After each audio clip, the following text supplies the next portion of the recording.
सत श्री अकाल। India news Punjab देख रहे तमाम दर्शकों का स्वागत है। मैं नवीन कुमार। अज गल करांगे पंजाब दी। पंजाब च आम आदमी पार्टी सरकार ने मंत्री मंडल का विस्तार करदियां अज सूबाई वजारत दे विच 5 नवे चेहरिਆਂ ਨੂੰ शामिल किया। राज भवन दे विच सौं चुक समागम के दौरान अमृतसर दखणी तो डॉक्टर इंदरवीर सिंह निज्जर, हलका समाणा तो चेतन सिंह जौड़े माजरा, गुरु हर सहाय तो विधायक फौजा सिंह सरारी, खरड़ तो अनमोल गगन मान ते सुनाम हलके तो विधायक अमन अरोड़ा ने हल्फ लिया है। राजपाल बनवारी लाल पुरोहित ने नवे विधायकों को हल्फ दवाया। इस मौके पर मुख मंत्री भगवंत मान विशेष तौर पर मौजूद रहे। उन्होंने इस सारे प्रोग्राम तो बाद गलबात करदियां की क्या तुहानूं पहला वो सुना दिंदे।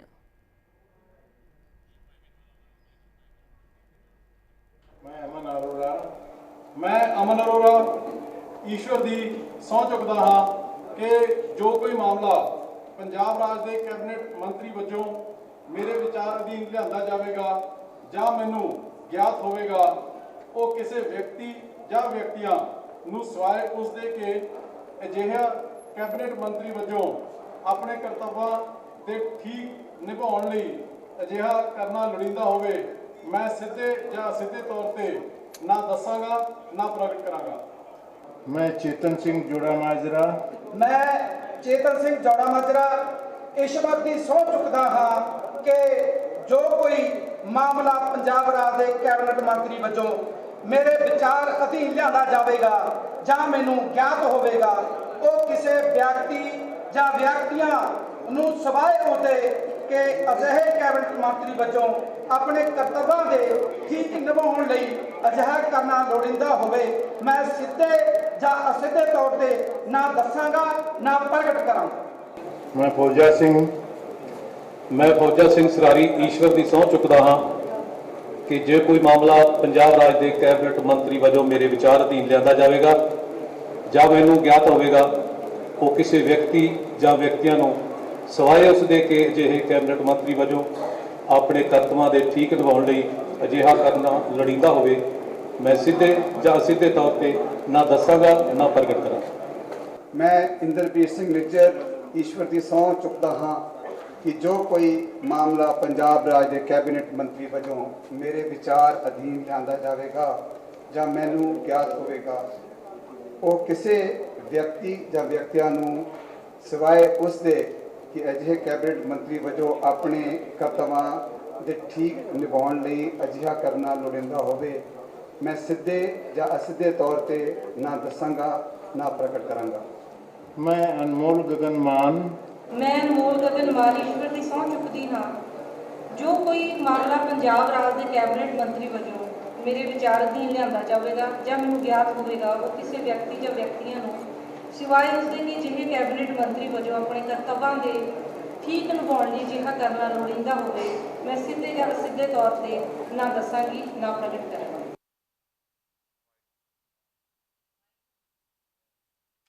मैं अनमोल गगन मान गलबात दे विच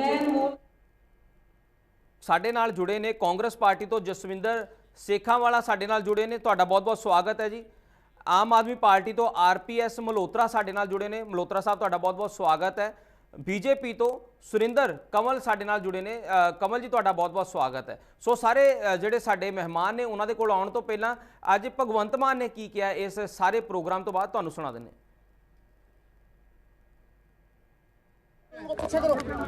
कैबिनेट दे विच विस्तार होया, 5 नवे मंत्री उन्होंने सौं चुकी, मानयोग गवर्नर साहब ने उन्होंने सौं चुकाई। पंजाब के लोगों ने जो उम्मीदां साडे तो कीतियां ने असीं उन्हां ते पूरे उतरांगे।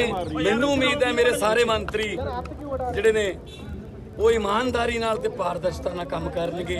जिहड़े भी महकमे उन्होंने मिलणगे उन्हां महकमिਆਂ नाल जे किसी की जिंदगी बदलती है उन्हां महकमिਆਂ नाल उन्हां दे साइन करन नाल जे किसी दे घरां दे विच चुੱਲ੍ਹੇ दी अग बलदी है, मैनूं उम्मीद है कि असीं वो करांगे।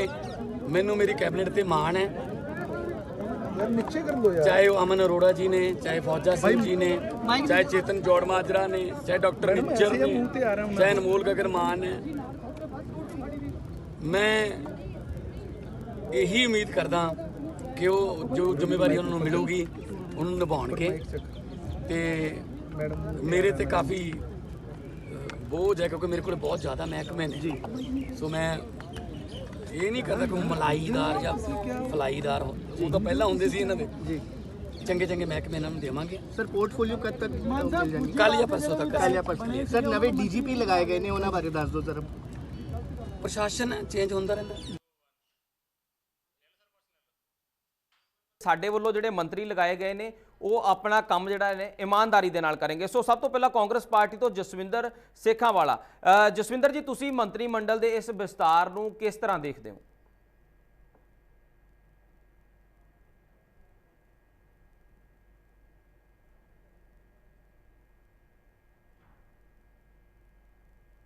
ਉਹਨਾਂ ਨੂੰ ਮੁਬਾਰਕਬਾਦ ਦਿੰਦਾ ਔਰ ਪ੍ਰਮਾਤਮਾ ਅੱਗੇ ਅਰਦਾਸ ਕਰਦਾ ਕਿ ਪੰਜਾਬ ਦੇ ਵਡੇਰੇ ਹਿੱਤਾਂ ਦੇ ਲਈ, ਪੰਜਾਬ ਦੀ ਭਲਾਈ ਦੇ ਲਈ ਕੰਮ ਕਰਨ ਦੀ ਪ੍ਰਮਾਤਮਾ ਉਹਨਾਂ ਨੂੰ ਸ਼ਕਤੀ ਬਖਸ਼ੇ। ਔਰ ਦੂਸਰੀ ਗੱਲ ਜਿਹੜੀ ਭਗਵੰਤ ਸਿੰਘ ਮਾਨ ਹੋਰਾਂ ਨੇ ਕਿਹਾ ਵੀ ਸਾਡੇ ਜਿਹੜੇ ਸਾਰੇ ਮੰਤਰੀ ਆ ਇਮਾਨਦਾਰੀ ਨਾਲ ਕੰਮ ਕਰਨਗੇ, ਇਹ ਵੀ ਵਧੀਆ ਗੱਲ ਹੈ। ਜੇ ਇਮਾਨਦਾਰੀ ਨਾਲ ਕੰਮ ਕਰਨਗੇ ਤਾਂ ਇਸ ਗੱਲ ਦੀ ਮੈਂ ਸ਼ਲਾਘਾ ਕਰਦਾ। ਔਰ ਉਸ ਤੋਂ ਬਾਅਦ ਜਿਹੜੀ ਪ੍ਰੈਸ ਕਾਨਫਰੰਸ ਨੂੰ ਸੰਬੋਧਨ ਕਰਦਿਆਂ ਸਾਡੇ ਮੁੱਖ ਮੰਤਰੀ ਭਗਵੰਤ ਸਿੰਘ ਮਾਨ ਹੋਰਾਂ ਨੇ, ਜਿਹੜੇ ਕਿ ਇਸ ਤੋਂ ਪਹਿਲਾਂ ਇਹਨਾਂ ਦੇ ਸਾਰੇ ਲੀਡਰ ਤੇ ਸਰਦਾਰ ਭਗਵੰਤ ਸਿੰਘ ਮਾਨ 70 ਸਾਲ ਦਾ ਰਾਗ ਅਲਾਪ ਦੇ ਸੀ, ਅੱਜ ਉਹਨਾਂ ਨੇ 70 ਤੋਂ 75 ਤੇ ਕਰਤਾ। 75 ਸਾਲਾਂ ਦੇ ਵਿੱਚ ਇਹਨਾਂ ਨੇ ਪੰਜਾਬ ਦਾ ਬੇੜਾ ਗਰਕ ਕਰਤਾ ਤੇ ਉਹਦਾ ਸੁਧਾਰ ਅਸੀਂ ਕਰਾਂਗੇ। ਤਾਂ ਮੈਂ ਸਭ ਤੋਂ ਪਹਿਲਾਂ ਤਾਂ ਭਗਵੰਤ ਸਿੰਘ ਮਾਨ ਜੀ ਨੂੰ ਇਹ ਦੱਸਣਾ ਚਾਹੁੰਦਾ ਕਿ ਜਿਹੜੇ ਸੂਬੇ ਦੇ ਤੁਸੀਂ ਮੁੱਖ ਮੰਤਰੀ ਬਣੇ ਆ, ਜਿਹਦਾ ਸੁਧਾਰ ਕਰਨ ਦਾ ਜਾਂ ਜਿਹੜਾ ਕੁਝ ਵੀ ਕਰਨ ਦਾ ਅਧਿਕਾਰ ਖੇਤਰ ਤੁਹਾਨੂੰ ਲੋਕਾਂ ਨੇ ਦਿੱਤਾ ਹੈ, ਇਹ ਸੂਬਾ 1 ਨਵੰਬਰ 1966 ਚ ਬਣਿਆ ਸੀ ਤੇ 55 ਸਾਲ ਹੋਏ ਆ ਹਲੇ ਬਣੇ। ਥੋੜਾ ਜਿਹਾ ਸੁਧਾਰ ਕਰ ਲੈਣ ਭਗਵੰਤ ਸਿੰਘ ਮਾਨ ਜੀ। ਔਰ 1 ਨਵੰਬਰ ਨੂੰ ਇਹਦੇ 56 ਸਾਲ ਹੋ ਜਾਣਗੇ ਤੇ ਉਹਦੇ ਵਿੱਚ 7 ਮਹੀਨੇ ਤੁਹਾਡੇ ਵੀ ਜੁੜ ਜਾਣਗੇ। 7 ਮਹੀਨੇ ਦਾ ਸ਼ਾਸਨ ਕਾਲ ਆਮ ਆਦਮੀ ਪਾਰਟੀ ਦਾ ਵੀ ਜੁੜ। ਸੋ ਇਹ ਭਾਸ਼ਾ ਬੇੜਾ ਗਰਕ ਕਰ ਦੇਣਾ, ਇਸ ਤਰ੍ਹਾਂ ਦੀ ਭਾਸ਼ਾ ਵਰਤਣੀ ਮੈਂ ਸਮਝਦਾ ਪੰਜਾਬ ਵਾਸਤੇ ਬਹੁਤ ਵੱਡੀ ਗੱਲ ਹੈ। ਕਿਉਂਕਿ ਪੰਜਾਬ ਨੇ ਜਿਸ ਦਿਨ ਤੋਂ ਅਸੀਂ ਆਜ਼ਾਦ ਹੋਏ ਸੀ 1947, ਉਦੋਂ ਤੋਂ ਲੈ ਕੇ ਹੁਣ ਤੱਕ ਜੇ ਆਪਾਂ ਦੇਖੀਏ ਤੇ ਜਿੰਨੀ ਜ਼ਿਆਦਾ ਤਰੱਕੀ ਪੰਜਾਬ ਨੇ ਕੀਤੀ ਹੈ ਉਹ ਇੱਕ ਲਾਮਿਸਾਲ ਤਰੱਕੀ ਹੈ। ਦੇਖੋ, ਕੋਈ ਸੜਕ ਉਦੋਂ ਪੱਕੀ ਨਹੀਂ ਹੁੰਦੀ ਸੀ, ਕੋਈ ਉਦੋਂ ਸਾਡੇ ਕੋਲੇ ਸੰਚਾਰ ਸਾਧਨ ਕੋਈ ਨਹੀਂ ਸੀ, ਕੋਈ ਆਵਾਜਾਈ ਦੇ ਸਾਧਨ ਕੋਈ ਨਹੀਂ ਸੀ, ਕੋਈ ਸਾਡੇ ਕੋਲ ਐਜੂਕੇਸ਼ਨ ਦਾ ਸਿਸਟਮ ਨਹੀਂ ਸੀ। ਔਰ ਉਸ ਵੇਲੇ ਮੈਂ ਭਗਵੰਤ ਸਿੰਘ ਮਾਨ ਹੋਰਾਂ ਨੂੰ ਯਾਦ ਕਰਾਉਣਾ ਚਾਹੁੰਦਾ ਕਿ ਐਵਰੇਜ ਜਿਹੜੀ ਸਾਡੀ ਉਮਰ ਸੀ ਇੱਕ ਬੰਦੇ ਦੀ ਉਮਰ, ਉਹ 33 ਸਾਲ ਹੋਇਆ ਕਰਦੀ ਸੀ। ਔਰ ਸਾਡੇ ਡਾਕਟਰ ਸਾਹਿਬਾਨਾਂ ਨੇ ਜਿਹੜੀਆਂ ਉਸ ਵੇਲੇ ਮਹਾਮਾਰੀਆਂ ਫੈਲਦੀਆਂ ਸੀ, ਉਹਨਾਂ ਦੀਆਂ ਵੈਕਸੀਨੇਸ਼ਨ ਤਿਆਰ ਕਰਕੇ ਉਹਨਾਂ ਦਾ ਇਲਾਜ ਕੱਢ ਕੇ ਅੱਜ ਜਿਹੜੀ ਐਵਰੇਜ ਉਮਰ ਉਹ 70 ਸਾਲ ਦੇ ਕਰੀਬ ਸਾਡੀ ਹੋ ਚੁੱਕੀ ਹੈ ਪੰਜਾਬ ਦੀ। ਸੋ ਮੈਂ ਹੋਰ ਬੜੀਆਂ ਪ੍ਰਾਪਤੀਆਂ ਜੇ ਗਿਣਾਉਣ ਲੱਗਾ ਤੇ ਜਿਸ ਤਰ੍ਹਾਂ ਸਾਡੀ ਪੰਜਾਬੀ ਯੂਨੀਵਰਸਿਟੀ ਪਟਿਆਲਾ ਹੋ ਗਈ, ਗੁਰੂ ਨਾਨਕ ਦੇਵ ਯੂਨੀਵਰਸਿਟੀ ਹੋ ਗਈ ਅੰਮ੍ਰਿਤਸਰ, ਸੈਂਟਰਲ ਯੂਨੀਵਰਸਿਟੀ ਆ ਹੁਣੇ ਅਸੀਂ ਸਾਡੀ ਕਾਂਗਰਸ ਪਾਰਟੀ ਵੇਲੇ ਬਣਾਈ ਹੈ ਬਠਿੰਡਾ, ਔਰ ਪੰਜਾਬ ਯੂਨੀਵਰਸਿਟੀ ਚੰਡੀਗੜ੍ਹ, ਔਰ ਭਾਖੜਾ ਡੈਮ, ਕਿੰਨੇ ਵੱਡੇ ਵੱਡੇ ਪ੍ਰੋਜੈਕਟ ਹੈ ਜਿਹੜੇ ਉਹ ਸਾਡੇ ਬਣੇ ਆ, ਜਿਨ੍ਹਾਂ ਦਾ ਅੱਜ ਜਿਹੜੀ ਵਿਧਾਨ ਸਭਾ ਦੇ ਵਿੱਚ ਖੜ ਕੇ ਜਾਂ ਜਿਹੜੇ ਰਾਜ ਭਵਨ ਦੇ ਵਿੱਚ ਖੜ ਕੇ ਭਗਵੰਤ ਮਾਨ ਜੀ ਬੋਲ ਰਹੇ ਸੀ, ਥੋੜਾ ਜਿਹਾ ਜੇ ਉਹਨਾਂ ਨੂੰ ਪੁੱਛ ਗਏ ਵੀ 70 ਸਾਲ ਪਹਿਲਾਂ ਇਹ ਹੁੰਦੇ ਸੀ। ਸੋ ਮੈਂ ਇਹ ਸਮਝਦਾ ਵੀ ਇਹ ਬੜੀ ਮੰਦਭਾਗੀ ਗੱਲ ਹੈ। ਸਾਡਾ ਜਿਹੜਾ ਮੁੱਖ ਮੰਤਰੀ ਹੈ ਉਹਨੂੰ ਹਾਲੇ ਤੱਕ ਕੋਈ ਜ਼ਿੰਮੇਵਾਰੀ ਦਾ ਅਹਿਸਾਸ ਹੀ ਨਹੀਂ। ਮੈਂ ਤਾਂ ਸਾਡੇ ਆਮ ਆਦਮੀ ਪਾਰਟੀ ਦੇ ਬੁਲਾਰੇ ਬੈਠੇ ਰਮਨ ਜੀ, ਮੈਂ ਇਹਨਾਂ ਨੂੰ ਬੇਨਤੀ ਕਰੂੰਗਾ ਕਿ ਪਾਰਟੀ ਨੂੰ ਕਹੋ ਵੀ ਇੱਕ ਬੰਦਾ ਇਹਨਾਂ ਦੇ ਨਾਲ ਛੱਡ ਦਿਓ ਜਿਹੜਾ ਘੰਟੇ ਬਾਅਦ ਉਹਨਾਂ ਨੂੰ ਯਾਦ ਕਰਾਉਂਦਾ ਰਹੇ ਵੀ ਜੀ ਭਗਵੰਤ ਮਾਨ ਜੀ ਹੁਣ ਤੁਸੀਂ ਮੁੱਖ ਮੰਤਰੀ ਬਣ ਗਏ ਆ, ਹੁਣ ਤੁਸੀਂ ਕਮੇਡੀ ਕਲਾਕਾਰ ਨਹੀਂ ਵੀ ਤੁਸੀਂ ਲੋਕਾਂ ਨੂੰ ਭੰਡੀ ਜਾਓ, ਜਾਂ ਵਿਰੋਧੀ ਧਿਰ ਦੇ ਨੇਤਾ ਨਹੀਂ ਕਿ ਵੀ ਤੁਸੀਂ ਲੋਕਾਂ ਨੂੰ ਭੰਡੀ ਜਾਓ। ਸੋ ਉਸ ਕਿਰਦਾਰ ਦੇ ਵਿੱਚ ਆਓ, ਮੁੱਖ ਮੰਤਰੀ ਦੇ ਤੌਰ ਤੇ ਇੱਕ ਜ਼ਿੰਮੇਵਾਰ ਵਿਅਕਤੀ ਵਾਲੀ ਭਾਸ਼ਾ ਦੀ ਵਰਤੋਂ ਕਰੋ ਔਰ ਜ਼ਿੰਮੇਵਾਰ ਵਿਅਕਤੀ ਵਾਲੇ ਕੰਮ ਕਰੋ। ਔਰ ਦੇਖੋ ਜਿਹੜਾ ਗੱਲ ਤੇ ਫੜ ਕੇ ਕਹਿਣਾ ਮੈਂ ਇਹਨਾਂ ਨੂੰ ਫੜ ਕੇ ਅੰਦਰ ਦੇ ਦੂੰਗਾ ਜੀ, ਮੈਂ ਫਲਾਣੇ ਨੂੰ ਫੜ ਕੇ ਅੰਦਰ ਦੇ ਦੂੰਗਾ, ਮੁੱਖ ਮੰਤਰੀ ਦਾ ਅਧਿਕਾਰ ਕਿਵੇਂ ਫੜ ਲੂਗਾ ਇਹ ਮੈਨੂੰ ਦੱਸੋ। ਮੁੱਖ ਮੰਤਰੀ ਕਿਸੇ ਬੰਦੇ ਨੂੰ ਫੜ ਸਕਦਾ? ਮੁੱਖ ਮੰਤਰੀ ਆਰਡਰ ਕਰ ਸਕਦਾ ਕਿਸੇ ਵਿਅਕਤੀ ਨੂੰ ਗ੍ਰਿਫਤਾਰ ਕਰਨ ਵਾਸਤੇ, ਉਹ ਵੀ ਉਦੋਂ ਜਦੋਂ ਉਹਦੀ ਕੋਈ ਗਲਤੀ ਹੋਵੇ। ਇੱਕ ਕਾਨੂੰਨ ਹੈ, ਕਾਨੂੰਨ ਦੇ ਤਹਿਤ ਭਗਵੰਤ ਸਿੰਘ ਮਾਨ ਮੁੱਖ ਮੰਤਰੀ ਬਣੇ ਆ ਔਰ ਉਹਨਾਂ ਦੇ ਉੱਤੇ ਵੀ ਕਾਨੂੰਨ ਹੈ। ਇਕੱਲਾ ਇਹ ਨਹੀਂ ਵੀ ਉਹ ਮੁੱਖ ਮੰਤਰੀ ਬਣ ਕੇ ਤੇ ਜੋ ਮਰਜ਼ੀ ਕਰੀ ਜਾਣ, ਉਹਨਾਂ ਦੇ ਉੱਤੇ ਹਾਈ ਕੋਰਟ ਬੈਠੀ ਹੈ, ਉਹਨਾਂ ਦੇ ਉੱਤੇ ਸਾਡੇ ਗਵਰਨਰ ਸਾਹਿਬ ਬੈਠੇ ਹੈ, ਉਹਨਾਂ ਦੇ ਉੱਤੇ ਸੁਪਰੀਮ ਕੋਰਟ ਬੈਠੀ ਹੈ, ਉਹਨਾਂ ਦੇ ਉੱਤੇ ਜਿਹੜੀ ਸਾਡੀ ਸੈਂਟਰ ਦੀ ਸਰਕਾਰ ਹੈ ਪ੍ਰਧਾਨ ਮੰਤਰੀ ਉਹ ਬੈਠੇ ਹੈ। ਔਰ ਨਾਲ ਇੱਕ ਮੁੱਖ ਮੰਤਰੀ ਦੇ ਜਿਹੜੇ ਸੀਮਤ ਪਾਵਰਾਂ ਹੁੰਦੀਆਂ, ਸੀਮਤ। ਪਹਿਲੀ ਗੱਲ ਤਾਂ ਉਹ ਇਕੱਲੇ ਪੰਜਾਬ ਦੇ ਮੁੱਖ ਮੰਤਰੀ ਹੈ, ਇਹ ਸਮਝ ਲੈਣ। ਔਰ ਉਸ ਤੋਂ ਬਾਅਦ ਉਹਨਾਂ ਕੋਲੇ ਨਾ ਉਹਨਾਂ ਕੋਲੇ ਇਨਕਮ ਟੈਕਸ ਡਿਪਾਰਟਮੈਂਟ ਹੈ, ਨਾ ਉਹਨਾਂ ਕੋਲੇ ਇੱਥੇ ਜਿਹੜੀਆਂ ਸੈਂਟਰਲ ਫੋਰਸਿਸ ਹੈ ਉਹਦਾ ਕੋਈ ਅਧਿਕਾਰ ਹੈ। ਇਹ ਸੀਮਤ ਅਧਿਕਾਰਾਂ ਦੇ ਤਹਿਤ ਜਿਹੜਾ ਪੰਜਾਬ ਦਾ ਮੁੱਖ ਮੰਤਰੀ ਭਗਵੰਤ ਸਿੰਘ ਮਾਨ ਜੀ ਤੁਹਾਨੂੰ ਲਾਇਆ ਗਿਆ ਤੇ ਉਹਦੇ ਤਹਿਤ ਤੁਸੀਂ ਕੰਮ ਕਰੋ ਲੋਕਾਂ ਦੀ ਭਲਾਈ ਵਾਸਤੇ। ਫੜਨ ਫੜਾਉਣ 'ਚ ਕੀ ਰੱਖਿਆ? ਫੜਨ ਫੜਾਉਣ ਤਾਂ ਅਸੀਂ ਪਹਿਲਾਂ ਕਰਕੇ ਦੇਖਿਆ। ਕਾਂਗਰਸ ਪਾਰਟੀ ਦੇ 2002 ਦਾ ਜਿਹੜਾ ਰਾਜ ਭਾਗ ਸੀ ਸਾਡਾ, ਅਸੀਂ ਉਦੋਂ ਰਵੀ ਸਿੱਧੂ ਸੀਗੇ PPSC ਦੇ ਚੇਅਰਮੈਨ ਰਹੇ ਸੀ, ਉਹਨਾਂ ਦੇ ਕੋਲੋਂ ਕਿੰਨੀ ਰਿਕਵਰੀ ਕੀਤੀ ਸੀ, ਪੈਸੇ ਵੀ ਫੜੇ, ਸਾਰਿਆਂ ਨੇ ਦੇਖਿਆ, ਉਹਨਾਂ ਦੇ ਪਰਚਾ ਦੇ ਕੇ ਅੰਦਰ ਕੀਤਾ। ਫਿਰ ਜਿਹੜੇ ਸਾਡੇ ਵਿਰੋਧੀ ਸੀਗੇ ਉਹਨਾਂ ਨੂੰ ਵੀ ਕਰਪਸ਼ਨ ਦੇ ਕੇਸ, ਉਹਨਾਂ ਦੇ 2-3 ਮੰਤਰੀ, ਖੁਦ ਉਹਨਾਂ ਦੇ ਮੁੱਖ ਮੰਤਰੀ ਪ੍ਰਕਾਸ਼ ਸਿੰਘ ਬਾਦਲ ਔਰ ਉਹਨਾਂ ਦੇ ਬੇਟੇ ਸੁਖਬੀਰ ਸਿੰਘ ਬਾਦਲ, ਉਹਨਾਂ ਦੇ ਮੁਕੱਦਮੇ ਦਰਜ ਹੋਏ, ਉਹ ਵੀ ਜੇਲ੍ਹਾਂ 'ਚ ਗਏ। ਸਵਰਗੀ ਜਥੇਦਾਰ ਤੋਤਾ ਸਿੰਘ ਸੀ, ਉਹ ਮੰਤਰੀ ਰਹੇ ਸੀ, ਉਹਨਾਂ ਤੇ ਮੁਕੱਦਮਾ ਦਰਜ ਹੋਇਆ, ਔਰ ਸਵਰਗੀ ਗੁਰਦੇਵ ਸਿੰਘ ਬਾਦਲ, ਉਹਨਾਂ ਤੇ ਮੁਕੱਦਮੇ ਦਰਜ ਹੋਏ। ਇਹ ਸਾਰਾ ਕੁਝ ਅਸੀਂ ਕਰਕੇ ਦੇਖ ਲਿਆ, ਇਹ 'ਚੋਂ ਕੁਝ ਨਹੀਂ ਨਿਕਲਦਾ। ਸੋ ਆਪਾਂ ਕੰਮ ਧੰਦੇ ਵਾਲੇ ਪਾਸੇ ਚੱਲੋ। ਇਸੇ ਕਰਕੇ ਜੇ ਅਸੀਂ ਉਸ ਤਜਰਬੇ ਦੇ ਆਧਾਰ ਤੇ ਜਿਹੜੀ ਸਾਡੀ ਸਰਕਾਰ ਪਿੱਛੇ ਚੱਲੀ ਹੈ, ਕੋਈ ਅਸੀਂ ਉਸ ਤਰ੍ਹਾਂ ਦੀ ਕੋਈ ਕਾਰਵਾਈ ਨਹੀਂ ਕੀਤੀ ਜਿਹਦੇ ਨਾਲ ਦੇਖਣ ਨੂੰ ਇਹ ਲੱਗੇ ਕਿ ਬਦਲਾਖੋਰੀ ਦੀ ਨੀਤੀ ਤਹਿਤ ਕੋਈ ਮੁਕੱਦਮਾ ਦਰਜ ਹੋਵੇ, ਕਿਉਂਕਿ ਅਸੀਂ ਉਹ ਸਾਰਾ ਕੁਝ ਪਹਿਲਾਂ ਕਰਕੇ ਦੇਖ ਲਿਆ ਸੀ।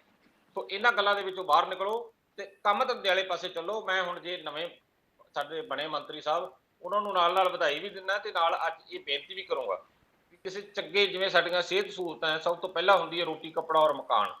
ਪਹਿਲਾਂ ਅਸੀਂ ਕਹਿੰਦੇ ਹੁੰਦੇ ਕੁੱਲੀ ਜੁੱਲੀ ਗੁੱਲੀ, ਇਹ ਸਾਡੀਆਂ ਮੁੱਢਲੀਆਂ ਸਹੂਲਤਾਂ। ਉਹ ਮੁੱਢਲੀਆਂ ਸਹੂਲਤਾਂ ਦੀ ਪ੍ਰਦਾਨ ਦੇ ਲਈ ਜਿਹੜੀ ਸਰਕਾਰ ਉਹ ਪਹਿਲਾਂ ਇਹ ਕੰਮ ਕਰੇ, ਔਰ ਉਸ ਤੋਂ ਬਾਅਦ ਜਿਹੜੇ ਤਰੱਕੀ ਵਾਲੇ ਪਾਸੇ ਕੋਈ ਨਾ ਕੋਈ ਗੱਲ ਤੋਰ। ਜੀ, ਕਿਸ ਤਰ੍ਹਾਂ ਦੇਖਦੇ ਹੋ ਅੱਜ ਸੂਬਾਈ ਵਜ਼ਾਰਤ ਦੇ ਵਿੱਚ 5 ਜਿਹੜੇ ਨਵੇਂ ਚਿਹਰੇ ਸ਼ਾਮਲ ਹੋਏ ਨੇ, ਤੁਸੀਂ ਇਹਨਾਂ ਚਿਹਰਿਆਂ ਨੂੰ ਕਿਸ ਤਰ੍ਹਾਂ ਦੇਖਦੇ ਹੋ?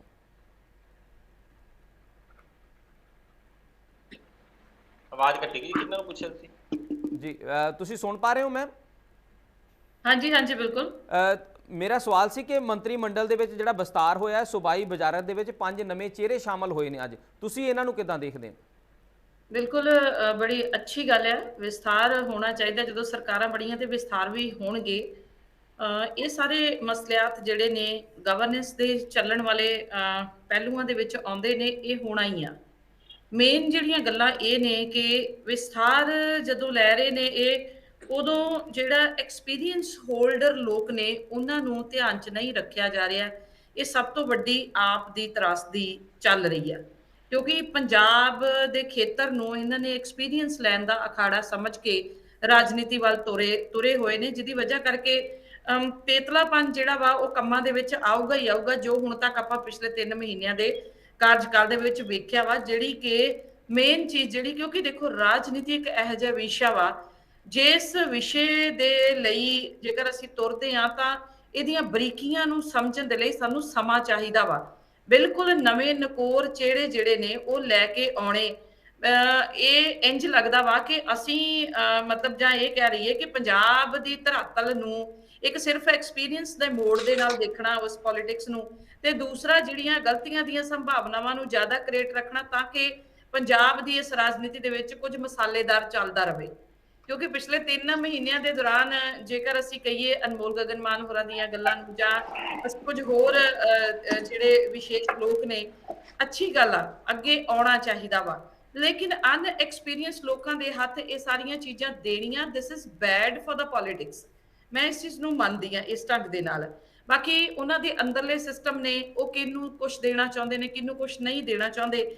ਤੇ ਬਾਕੀ ਜਿਹੜਾ ਲੋਕਾਂ ਦੇ ਵੱਲੋਂ ਪਿਛਲੇ 3 ਮਹੀਨਿਆਂ ਦੇ ਦੌਰਾਨ ਜੋ ਵੀ ਕੁਝ ਵਾਪਰਿਆ ਵਾ, ਉਸ 3 ਮਹੀਨਿਆਂ ਦੇ ਦੌਰਾਨ ਹਜੇ ਤੱਕ ਜਿਹੜੇ ਪਹਿਲੇ ਲੋਕ ਜਿਹੜੇ ਅਨਐਕਸਪੀਰੀਅੰਸ ਲਾਏ ਗਏ ਸੀਗੇ, ਉਹਨਾਂ ਲੋਕਾਂ ਦੀਆਂ ਜਿਹੜੀਆਂ ਲੋਕਾਂ ਦੇ ਵੱਲੋਂ ਗੱਲਾਂ ਆ ਰਹੀਆਂ ਨੇ, ਕਿਉਂਕਿ ਦੇਖੋ ਰਾਜਨੀਤੀ ਦਾ ਸਿੱਧਾ ਸੰਬੰਧ ਜਿਹੜਾ ਵਾ ਉਹ ਵਜ਼ਾਰਤ ਤੇ ਲੋਕਾਂ ਦੇ ਨਾਲ ਆ।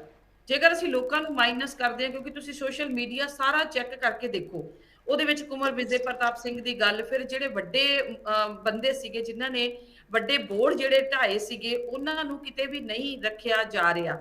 ਜਿਹੜੇ ਲੋਕ ਬਾਰ-ਬਾਰ ਗਲਤੀਆਂ ਕਰਕੇ ਅੱਗੇ ਆ ਰਹੇ ਨੇ ਲਾਈਮਲਾਈਟ ਦੇ ਵਿੱਚ, ਚਾਹੇ ਉਹ ਗਲਤ ਚਾਹੇ ਉਹ ਸਹੀ ਨੇ, ਉਹਨਾਂ ਲੋਕਾਂ ਨੂੰ ਅੱਗੇ ਲੈ ਕੇ ਆ ਰਹੇ ਆ। ਤੇ ਇਹ ਕੁਝ ਗੱਲਾਂ ਜਿਹੜੀਆਂ ਸੋਚਣ ਵਿਚਾਰਨ ਵਾਲੀਆਂ ਨੇ ਰਾਜਨੀਤੀ ਦੇ ਵਿੱਚ, ਕਿਉਂਕਿ ਪੰਜਾਬ ਆਲਰੇਡੀ ਉਸ ਪੁਆਇੰਟ ਦੇ ਉੱਤੇ ਆ ਜਿੱਥੇ ਕਿ ਰਾਜਨੀਤੀ ਨੂੰ ਇੱਕ ਹਾਸੋਹੀਣੀ ਗੱਲ ਵੀ ਬਣਾ ਕੇ ਇਹਨਾਂ ਨੇ 3 ਮਹੀਨਿਆਂ ਦੇ ਵਿੱਚ ਰੱਖ ਦਿੱਤਾ ਵਾ। ਨਹੀਂ ਤੇ 3 ਮਹੀਨਿਆਂ ਦੇ ਵਿੱਚ ਲੋਕਾਂ ਦਾ ਮੋਹ ਏਡੀ ਛੇਤੀ ਸਰਕਾਰਾਂ ਤੋਂ ਭੰਗ ਨਹੀਂ ਹੋ ਜਾਂਦਾ, ਜਿੱਥੇ ਉਹਨਾਂ ਨੇ ਟੋਟਲ ਏਡਾ ਵੱਡਾ ਮੈਂਡੇਟ ਦਿੱਤਾ ਹੋਵੇ। ਹੁਣ ਜਦੋਂ ਅਗਲੀ ਆਪਾਂ ਗੱਲ ਕਰਦੇ ਹਾਂ ਕਿ ਜਿਹੜੇ ਪਿਛਲੇ ਪਰਸਨਸ ਦਿੱਤੇ ਸੀਗੇ ਉਹਨਾਂ ਲੋਕਾਂ ਨੇ, ਤੇ ਉਹ ਆਮ ਲੋਕਾਂ ਦੇ ਨਾਲ ਜੁੜੇ ਹੋਏ ਲੋਕ ਸੀ, ਤਾਂ ਅੱਜ ਲੋਕਾਂ ਦੀਆਂ ਜਿਹੜੀਆਂ ਸਮੱਸਿਆਵਾਂ ਨੇ ਕਿ ਪਿਛਲੇ ਵਲੰਟੀਅਰਸ ਨੂੰ ਜਿਹੜਾ ਵਾ ਉਹ ਮਾਨ ਸਨਮਾਨ ਦੇ ਨਾਲ ਨਹੀਂ, ਉਹ ਈਵਨ ਫੋਨ ਤੱਕ ਨਹੀਂ ਚੁੱਕਦੇ। ਦੂਜੀ ਗੱਲ, ਐਕਸਪੀਰੀਅੰਸ ਦੀ ਘਾਟ ਜਿਹੜੀ ਆ ਉਹ ਕਿਤੇ ਨਾ ਕਿਤੇ ਵਜ਼ਾਰਤ ਦਾ ਨੁਕਸਾਨ ਜ਼ਰੂਰ ਕਰੂਗੀ। ਦੂਸਰੀ ਗੱਲ ਇਹ ਕਿ ਜਿਹੜਾ ਲੋਕਾਂ ਨੇ ਜਿਹੜੇ ਇੱਕ ਉਮੀਦਾਂ ਆਸਾਂ ਰੱਖੀਆਂ ਹੋਈਆਂ ਨੇ, ਉਹ ਜਿਹੜੀਆਂ ਵਾ ਉਹ ਪੂਰੀਆਂ ਹੁੰਦੀਆਂ ਪਹਿਲਾਂ ਵੀ ਦਿਖਾਈ ਨਹੀਂ ਦਿੱਤੀਆਂ। ਕਿਉਂਕਿ ਹਜੇ ਤੱਕ ਤੁਸੀਂ ਦੇਖੋ, ਜਿਹੜਾ 300 ਯੂਨਿਟ ਬਿਜਲੀ ਦੀ ਗੱਲ ਕਹੀ ਗਈ ਆ, ਉਹਦਾ ਹਜੇ ਤੱਕ ਨੋਟੀਫਿਕੇਸ਼ਨ ਨਹੀਂ ਹੋਇਆ। ਗੱਲਾਂ ਹਜੇ ਜਿਹੜੀਆਂ ਵਾਅਦਿਆਂ ਦੇ ਵਿੱਚ ਹੀ ਨੇ, ਗੱਲਾਂ ਜਿਹੜੀਆਂ ਹਜੇ ਜਿਸ ਤਰ੍ਹਾਂ ਆਪਾਂ ਕਿਸੇ ਵੀ ਚੀਜ਼ ਨੂੰ ਨਾਪ ਤੋਲ ਕੇ ਦੇਖਦੇ ਆ ਨਾ, ਜਦੋਂ ਨਵੇਂ-ਨਵੇਂ ਖਿਡਾਰੀ ਗਰਾਊਂਡ 'ਚ ਵੜਦੇ ਨੇ ਤੇ ਵਾਲੀਬਾਲ ਦੀ ਗਰਾਊਂਡ ਨੂੰ ਉਹ ਜਦੋਂ ਮਤਲਬ ਕਰਦੇ ਨੇ, ਉਹਨੂੰ ਟੋਂਦੇ ਨੇ ਕਿ ਮੈਂ ਕਿੰਨਾ ਕੁ, ਤੋਂ ਇਹ ਸਾਰੀਆਂ ਚੀਜ਼ਾਂ ਨੂੰ ਸਾਨੂੰ ਇਹ ਸਮਝਣਾ ਚਾਹੀਦਾ ਵਾ ਕਿ ਪੰਜਾਬ ਸਾਡੇ ਲਈ ਸਿੱਖਣ ਦੀ ਇੱਕ ਗਰਾਊਂਡ ਨਹੀਂ ਆ। ਅੱਜ ਲੋਕ ਉਸ ਸਥਿਤੀ ਦੇ ਵਿੱਚ ਨੇ ਜਿੱਥੇ ਉਹ ਸੰਜੀਦਾ ਸਰਕਾਰ ਚਾਹੁੰਦੇ ਨੇ ਤੇ ਆਪਣੇ, ਜਿਵੇਂ ਆਪਣੇ ਕਾਂਗਰਸ ਦੇ ਵੀਰ ਨੇ ਗੱਲ ਕੀਤੀ ਆ ਕਿ ਜਿਹੜਾ ਰੋਟੀ ਕੱਪੜਾ ਮਕਾਨ, ਜਿਹੜੀਆਂ ਮੁੱਢਲੀਆਂ ਸਹੂਲਤਾਂ ਨੇ, ਸਿੱਖਿਆ ਦੀ ਮੁੱਢਲੀ ਸਹੂਲਤ ਆ, ਉਹ ਜਿਹੜੇ ਵਾਅਦੇ ਕੀਤੇ ਸੀ, ਉਹ ਜਿਹੜੀਆਂ ਝੂਠੀਆਂ ਗਰੰਟੀਆਂ ਦੇ ਵਾਅਦੇ ਕੀਤੇ ਸੀ, ਜਿਹੜੇ ਪੰਜਾਬ ਦੀ ਆਰਥਿਕਤਾ ਨੂੰ ਅੱਖੋਂ ਪਰੋਖੇ ਰੱਖ ਕੇ ਜਿਹੜੇ ਉਹ ਵਾਅਦੇ ਕੀਤੇ ਸੀਗੇ, ਜਿਹੜੇ ਕਿ ਇੰਨੇ ਸਾਰੇ ਕਰਜ਼ੇ ਦੇ ਵਿੱਚ ਡੁੱਬੇ ਹੋਏ ਪੰਜਾਬ ਦੇ ਲਈ, ਉਹ ਜਿਹੜੇ ਫ੍ਰੀ ਬੀਜ ਦੇ ਵਾਅਦੇ ਸੀਗੇ, ਜਿਹੜੀ ਇੱਕ ਗਲਤ ਤੇ ਗੰਦੀ ਰਾਜਨੀਤੀ ਸੀਗੀ ਜਿਹੜੀ ਪੰਜਾਬ ਦੇ ਹਿੱਤ ਦੇ ਲਈ ਉਹ ਜਿਹੜੀ ਕੀਤੀ ਸੀ, ਹਜੇ ਉਹ ਉਧਰ ਵੱਲ ਲੋਕਾਂ ਦਾ ਧਿਆਨ ਆ ਕਿ ਅਕਸਰ ਨੂੰ ਇਹ ਝੂਠ ਦੀ ਰਾਜਨੀਤੀ ਅਗਰ ਇਹਨਾਂ ਨੇ ਕੀਤੀ ਹੈ ਤੇ ਕਿੱਥੋਂ ਤੱਕ ਇਹ ਜਾਏਗੀ। ਕਿਉਂਕਿ ਜਦੋਂ ਵੀ ਅਸੀਂ ਕੋਈ ਚੀਜ਼ ਸ਼ੁਰੂ ਕਰਦੇ ਆ, ਉਹਦਾ ਕੋਈ ਅਖੀਰ ਵੀ ਆ। ਤਾਂ ਝੂਠ ਦੀ ਰਾਜਨੀਤੀ ਦੇ ਉੱਤੇ ਇੱਕ, ਮੰਨ ਲਓ ਮੈਂ ਇੱਕ ਛੋਟੀ ਜੀ ਗੱਲ ਕਰਦੀ ਆ, ਅਗਰ ਘਰ ਦੇ ਵਿੱਚ ਪਿਓ ਦੇ ਸਿਰ ਦੇ ਉੱਤੇ ਕਰਜ਼ਾ ਚੁੱਕਿਆ ਹੋਵੇ ਤੇ ਮੁੰਡੇ ਜਾਂ ਕੁੜੀਆਂ ਜਿਹੜੀਆਂ ਵਾ ਉਹ ਨਾਈਕੀ ਦੇ ਬ੍ਰਾਂਡ ਪਾਉਂਦੇ ਹੋਣ, ਤਾਂ ਸਾਡੇ ਜਿਹੜੀ ਘਰ ਦੀ ਇੱਕ ਆਰਥਿਕਤਾ ਵਾ ਉਹ ਕਿਸ ਤਰ੍ਹਾਂ ਦੀ ਹੋਊਗੀ। ਉਸੇ ਹੀ ਤਰ੍ਹਾਂ ਪੰਜਾਬ ਦੀ ਸਰਕਾਰ ਆ, ਜੇਕਰ ਸਾਡੇ ਪੰਜਾਬ ਦੇ ਉੱਤੇ ਲੱਖਾਂ ਕਰੋੜਾਂ ਰੁਪਈਆ ਦਾ ਕਰਜ਼ਾ ਚੁੱਕਿਆ ਹੋਇਆ ਵਾ ਤੇ ਸਾਡੀਆਂ ਸਰਕਾਰਾਂ ਜਿਹੜੀਆਂ ਨੇ ਉਹ ਇਸ ਢੰਗ ਦੇ ਨਾਲ ਚੱਲਦੀਆਂ ਪਈਆਂ ਨੇ ਕਿ ਪਹਿਲੀਆਂ ਸਰਕਾਰਾਂ ਨੂੰ ਵੀ ਉਹ ਮਾਤ ਦੇ ਗਈਆਂ ਨੇ, ਤਾਂ ਦੇਖੋ ਕਿ ਅਸੀਂ ਪੰਜਾਬ ਦੀ ਅਰਥ ਵਿਵਸਥਾ ਨੂੰ ਕਿਸ ਤਰ੍ਹਾਂ ਦਾ ਸਿੱਕੇ ਉੱਤੇ ਟੰਗਦੇ ਆ।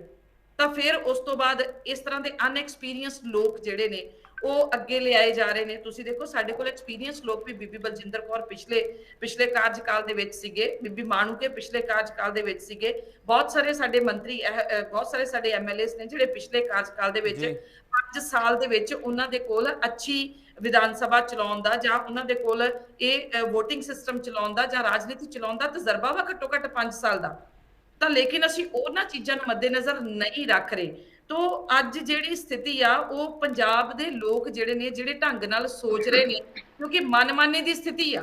ਜੀ ਠੀਕ ਹੈ, ਜੀ ਠੀਕ ਹੈ। ਮਲਹੋਤਰਾ ਸਾਹਿਬ, ਤੁਸੀਂ ਕੀ ਕਹਿਣਾ ਚਾਹੋਗੇ? ਅਨਐਕਸਪੀਰੀਅੰਸ ਕਿਹਾ ਜਾ ਰਿਹਾ ਕਿ ਵਜ਼ਾਰਤ ਜਿਹੜੇ ਨਵੇਂ ਬੰਦੇ ਚੁਣੇ ਗਏ ਨੇ ਉਹਨਾਂ ਦੇ ਕੋਲ ਐਕਸਪੀਰੀਅੰਸ ਦੀ ਕਮੀ ਆ, ਤੁਸੀਂ ਕੀ ਕਹਿਣਾ ਚਾਹੋਗੇ?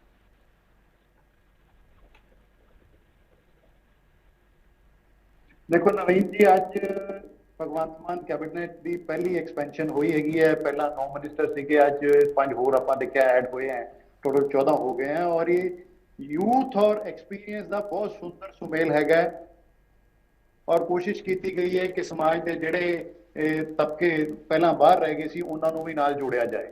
सो एक बड़ा ही वधिया मिक्सचर जिहड़ा हैगा वो साडा कैबिनेट बन के तैयार होया हैगा। और पहला भी ਆਪਾਂ ਦੇਖਿਆ ਕਿ ਪਿਛਲੇ 3 ਮਹੀਨਿਆਂ 'ਚ ਲੋਕ ਹਿੱਤ ਤੇ ਬੜੇ ਫੈਸਲੇ ਲਿੱਤੇ ਗਏ ਹੈਗੇ, ਚਾਹੇ ਉਹ ਬਿਜਲੀ ਦੇ ਸੰਬੰਧੀ ਹੋਏ, ਚਾਹੇ ਸਿਹਤ ਦੇ ਸੰਬੰਧੀ ਹੋਏ, ਚਾਹੇ ਸਿੱਖਿਆ ਦੇ ਸੰਬੰਧ 'ਚ ਹੋਏ, ਚਾਹੇ ਰੋਜ਼ਗਾਰ ਦੇ ਸੰਬੰਧ ਵਿੱਚ ਹੋਏ ਤੇ ਚਾਹੇ ਖੇਤੀ ਦੇ ਸੰਬੰਧ ਵਿੱਚ ਹੋਏ। ਹੋਰ ਵੀ ਬੜੇ ਖੇਤਰਾਂ 'ਚ ਬਹੁਤ ਅੱਛੇ ਫੈਸਲੇ, ਲੋਕ ਪੱਖੀ ਫੈਸਲੇ ਇਸ ਸਰਕਾਰ ਨੇ ਲਿੱਤੇ ਹੈਗੇ ਹੈ। ਔਰ ਜਿੱਥੇ ਤੱਕ ਸਾਡੇ ਵਿਰੋਧੀ ਪਾਰਟੀਆਂ ਦਾ ਸਵਾਲ ਹੈ, ਦੇਖੋ ਇਹਨਾਂ ਨੂੰ ਪੰਜਾਬ ਦੇ ਲੋਕਾਂ ਨੇ ਨਕਾਰ ਕੇ ਬਾਹਰ ਬਿਠਾਤਾ ਹੈ। ਔਰ ਜਦੋਂ ਕਿਸੇ ਬੰਦੇ ਨੂੰ ग्राउंड चो कट के बाहर बिठा दिता जाए ना, 12th मैन बना दिता जाए, तो वो कुछ ज्यादा ही सियाना हो जाता। वो फिर सलाह देता कि जी ऐ नहीं ऐ करो, ऐ नहीं ऐ करो। जो उहदा अपना करन दा टाइम हुंदा उदों कोई सोचदा नहीं। तो साडियां विरोधी पार्टियां दा ये हाल है। ते भाजपा दे जिहड़े प्रवक्ता हैगे वो कह रहे सी कि जी कर्जा बहुत चढ़िया होया है, कर्जे बारे चिंता व्यक्त कर रहे सी। मैं इन्हां नूं याद करा देना चाहना है कि इस कर्जे विच तुहाडी सरकार दा बड़ा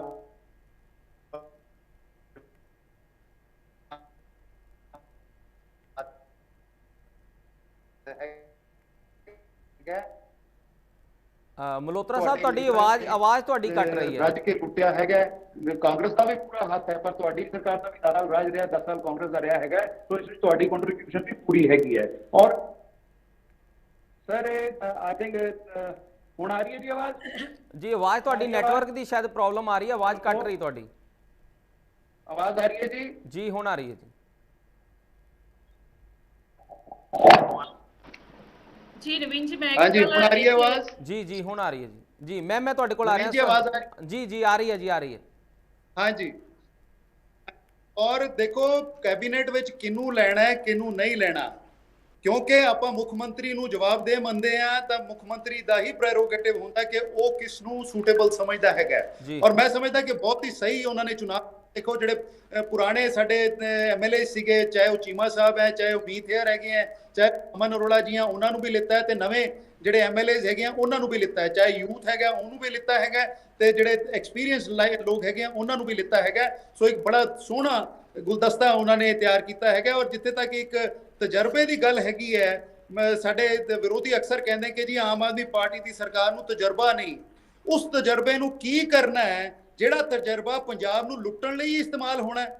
ਤੁਹਾਡੀਆਂ ਸਰਕਾਰਾਂ ਨੂੰ ਬਹੁਤ ਤਜਰਬਾ ਸੀਗਾ, ਪਰ ਉਹਨਾਂ ਨੇ ਕੀ ਕੀਤਾ ਹੈ? ਪੰਜਾਬ ਦੇ ਭਲੇ ਲਈ ਕੰਮ ਕੀਤਾ ਕਿ ਆਪਣੇ ਲੁੱਟਣ ਲਈ ਕੰਮ ਕੀਤਾ ਹੈਗਾ? हर कोई इस गल नाल एग्री करेगा कि इन्हां सरकारां ने उस तजर्बे नूं लुट्टण लई इस्तेमाल कीता हैगा। तो उस तो चंगी वो सरकार है जिन्होंने बेशक तजर्बा ना होए लेकिन ईमानदार होवे, सच्ची सुच्ची होवे, पंजाब लई जान मारन नूं तैयार होवे, वो सरकार चाहिदी है। और आम आदमी पार्टी दी सरकार वो सरकार हैगी है।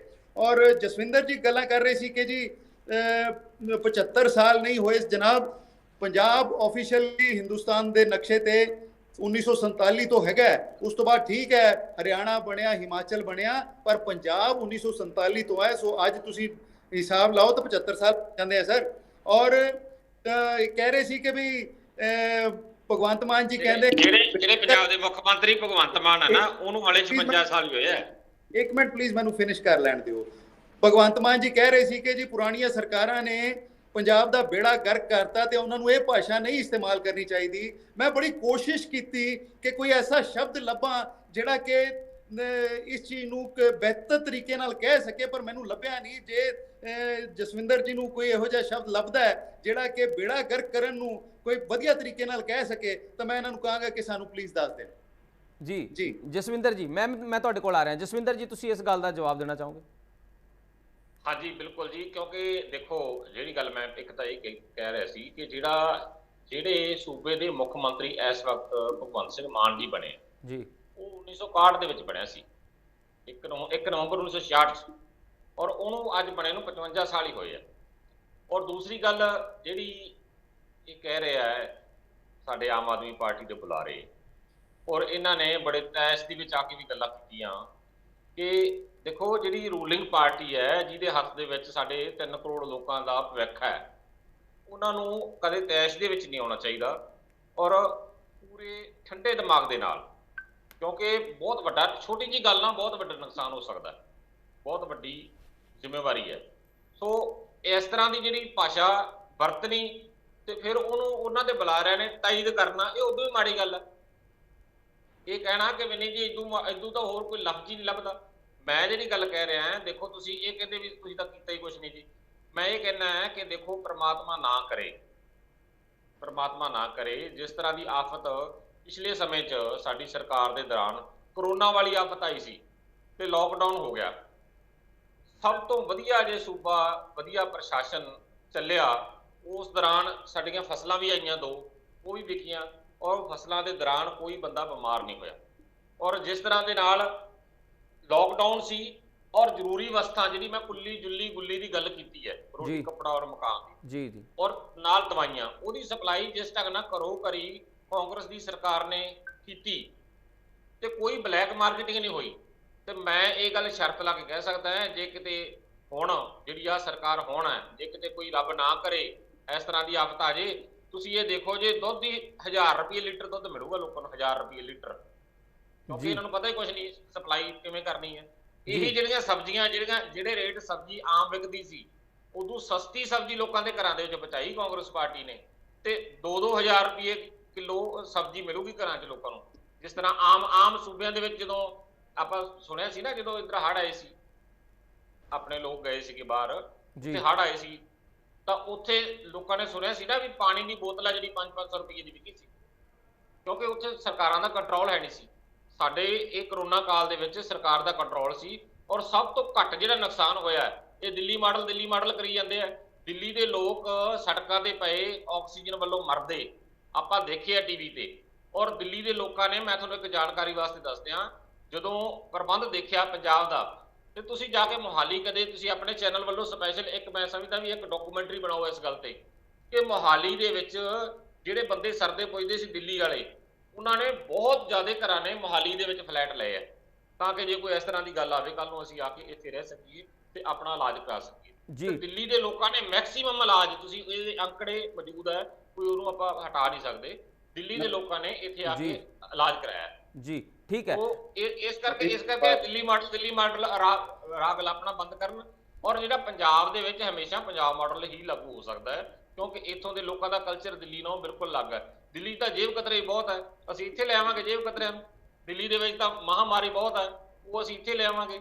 ਦਿੱਲੀ ਦੇ ਵਿੱਚ ਜਿਹੜਾ ਔਰਤਾਂ ਸੁਰੱਖਿਅਤ ਨਹੀਂ, ਉਹ ਚੀਜ਼ਾਂ ਅਸੀਂ ਇੱਥੇ ਲਾਗੂ ਕਰਾਂਗੇ। ਔਰ ਜਿਹੜਾ ਸਾਡਾ ਸਿੱਖਿਆ ਸਿਸਟਮ ਹੈ ਪੂਰੇ ਹਿੰਦੁਸਤਾਨ 'ਚੋਂ 1 ਨੰਬਰ ਤੇ ਆਇਆ, ਦਿੱਲੀ ਵਾਲੇ ਅਖੀਰਲੇ ਨੰਬਰਾਂ 'ਚ ਫਿਰਦੇ, ਅਸੀਂ ਉਹਨਾਂ ਨੂੰ ਕਿਉਂ ਲਾਗੂ ਕਰਾਂਗੇ? ਔਰ ਇਹ ਇਕੱਲੇ ਡਰਾਮੇ ਹੈ, ਡਰਾਮੇ ਚੱਲਣੇ ਨਹੀਂ ਬਾਹਲਾ ਚਿਰ। ਦੇਖੋ ਸਹੀ ਕੰਮ ਕਰਨਾ ਪੈਣਾ ਤੇ ਸਹੀ ਕੰਮ ਕਰਕੇ ਦਿਖਾਉਣਾ ਪੈਣਾ ਜੀ। ਠੀਕ ਹੈ, ਉਹ ਇਸ ਕਰਕੇ ਮੈਂ ਇਹ ਕਹੂੰਗਾ ਵੀ ਜਿਹੜੀ ਭਾਸ਼ਾ ਤਾਂ ਬਹੁਤ ਜ਼ਰੂਰੀ ਹੈ, ਭਾਸ਼ਾ ਤਾਂ ਖਾਸ ਕਰਕੇ ਮੁੱਖ ਮੰਤਰੀ ਦੀ ਭਾਸ਼ਾ ਤਾਂ ਮੁੱਖ ਮੰਤਰੀ ਵਾਲੀ ਹੋਣੀ ਚਾਹੀਦੀ ਹੈ ਜੀ। ਠੀਕ ਹੈ ਮਲਹੋਤਰਾ ਜੀ, ਥੋੜੇ ਸ਼ਬਦਾਂ ਵਿੱਚ ਫਿਰ ਮੈਮ ਦੇ ਕੋਲ ਚੱਲਾਂਗੇ, ਸੁਰਿੰਦਰ ਜੀ ਕੋਲ।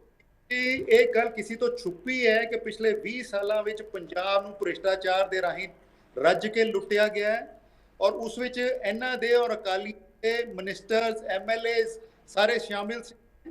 2 ਮਿਨਿਸਟਰ ਤਾਂ ਆਲਰੇਡੀ ਅੰਦਰ ਹੋਏ ਪਏ ਹੈ, ਬਾਕੀ ਜਾ ਕੇ ਪ੍ਰੀ ਅਰੈਸਟ ਬੇਲਸ ਲੈ ਰਹੇ ਹੈ। ਇਹਨਾਂ ਦੇ ਮਿਨਿਸਟਰਾਂ ਦੀ ਵੀ ਵਾਰੀ ਛੇਤੀ ਆਉਣ ਵਾਲੀ ਹੈ। ਔਰ ਜਿਹੜਾ ਮਾਫੀਆ ਰਾਜ ਚੱਲਿਆ ਔਰ ਇਹਨਾਂ ਦੇ ਜਿਹੜੇ ਮਿਨਿਸਟਰ ਹੈਗੇ ਹੈ ਜਾਂ ਇਹਨਾਂ ਦੀ ਸਰਕਾਰ ਅਕਾਲੀਆਂ ਨਾਲ ਮਿਲ ਕੇ ਪੰਜਾਬ ਨੂੰ ਲੁੱਟਦੀ ਰਹੀ ਹੈ। ਪਹਿਲਾਂ ਬਾਦਲਾਂ ਦੀਆਂ ਬੱਸਾਂ 150 ਉਹਨਾਂ ਦੇ ਪਰਮਿਟ ਸੀਗੇ, ਇਹਨਾਂ ਦੇ ਰਾਜ 350 ਹੋ ਗਏ, ਔਰ 5 ਬੱਸਾਂ ਇੱਕ ਪਰਮਿਟ ਤੇ ਚਲਦੀਆਂ ਰਹੀਆਂ।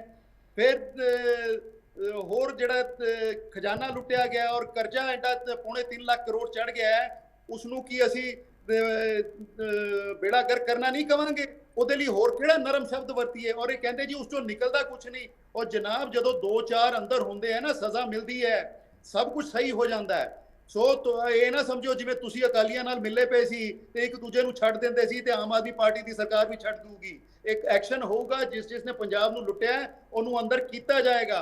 ਔਰ ਜਿਹੜੀ ਤੁਸੀਂ ਗੱਲ ਕਰ ਰਹੇ ਹੋ ਕਿ ਕਰੋਨਾ ਟਾਈਮ ਦੀ, ਇੱਥੇ ਆ ਕੇ ਦੇਖੋ ਪੰਜਾਬ ਦੇ ਵਾਸੀਆਂ ਤੋਂ ਪੁੱਛੋ, ਕਾਂਗਰਸ ਦੇ ਜਿਹੜੇ MC ਸੀਗੇ ਆਪਣੇ ਘਰ ਵਿੱਚ ਰਾਸ਼ਨ ਦਬਾ ਕੇ ਬਹਿ ਗਏ, ਲੋਕਾਂ ਨੂੰ ਮਿਲਿਆ ਨਹੀਂ। ਕਿੰਨੀਆਂ ਸੜਕਾਂ ਦੇ ਸਾਈਡਾਂ ਤੋਂ ਗਿਰਿਆ ਹੋਇਆ ਔਰ ਕਈ ਲੇਕਸ ਵਿੱਚੋਂ ਡੰਪ ਕੀਤਾ ਹੋਇਆ ਰਾਸ਼ਨ ਮਿਲਿਆ ਹੈਗਾ।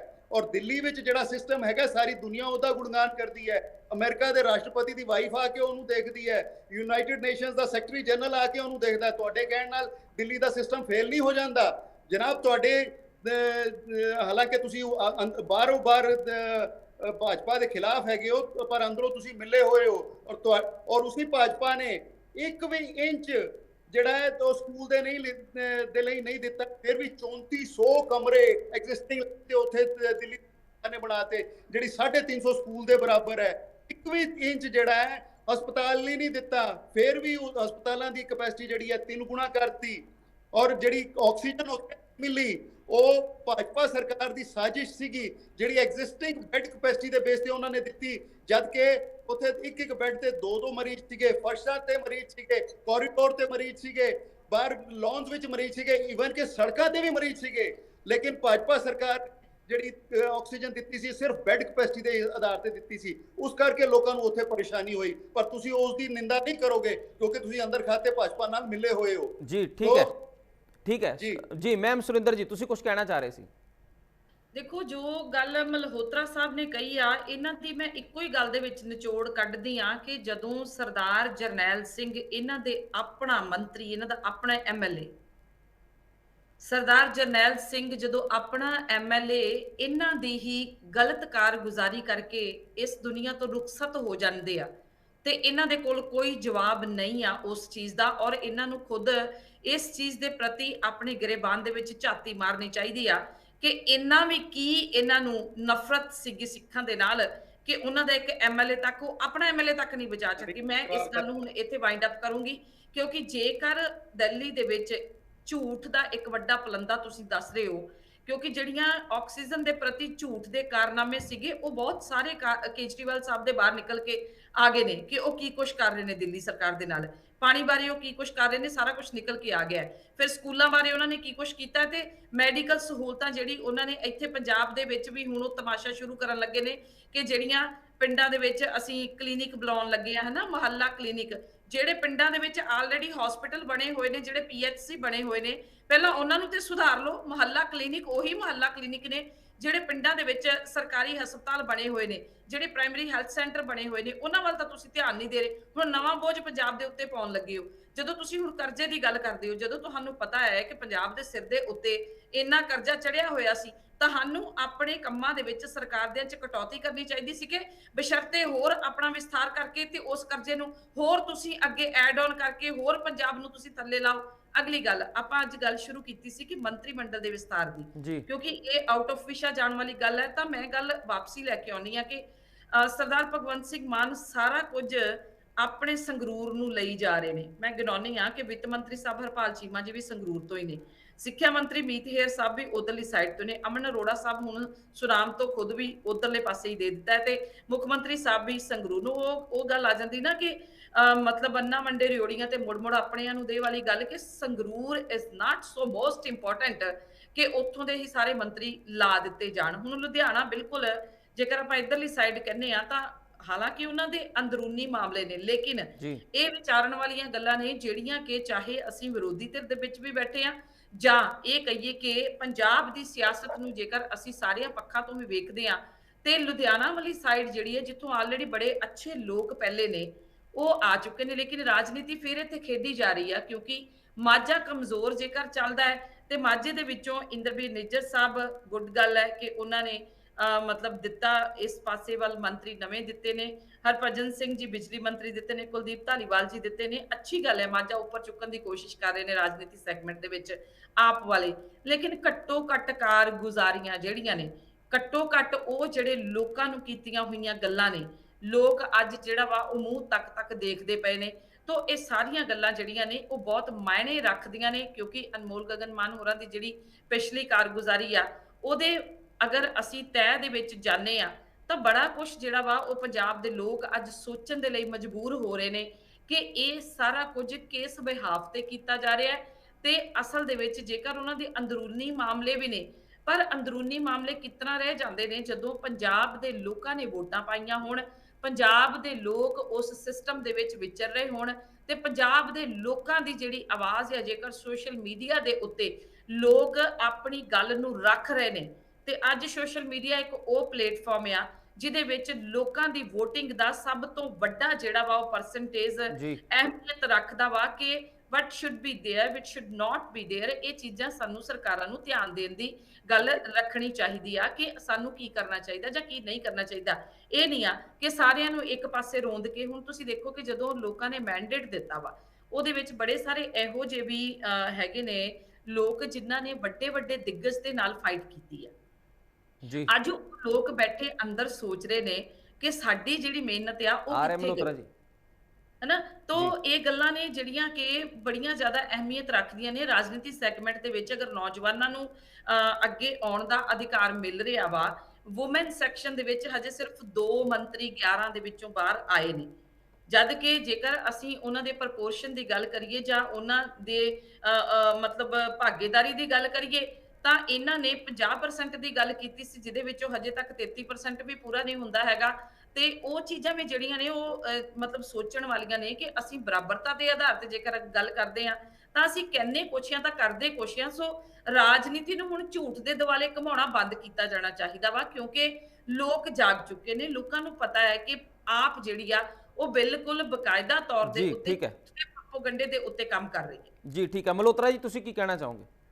हाँ जी, देखो मैडम सुरिंदर जी कह रहे सी कि बराबरता वाल चलना चाहिए। ये पंजाब नूं दस देण कि इन्हां दा जिहड़ा केंद्री मंत्री मंडल है उस विच बराबरता दे जिहड़ा प्रिंसीपल है उहनूं किन्ना फॉलो कर रहे हैगे आ, इन्हां कोल जवाब नहीं होऊगा।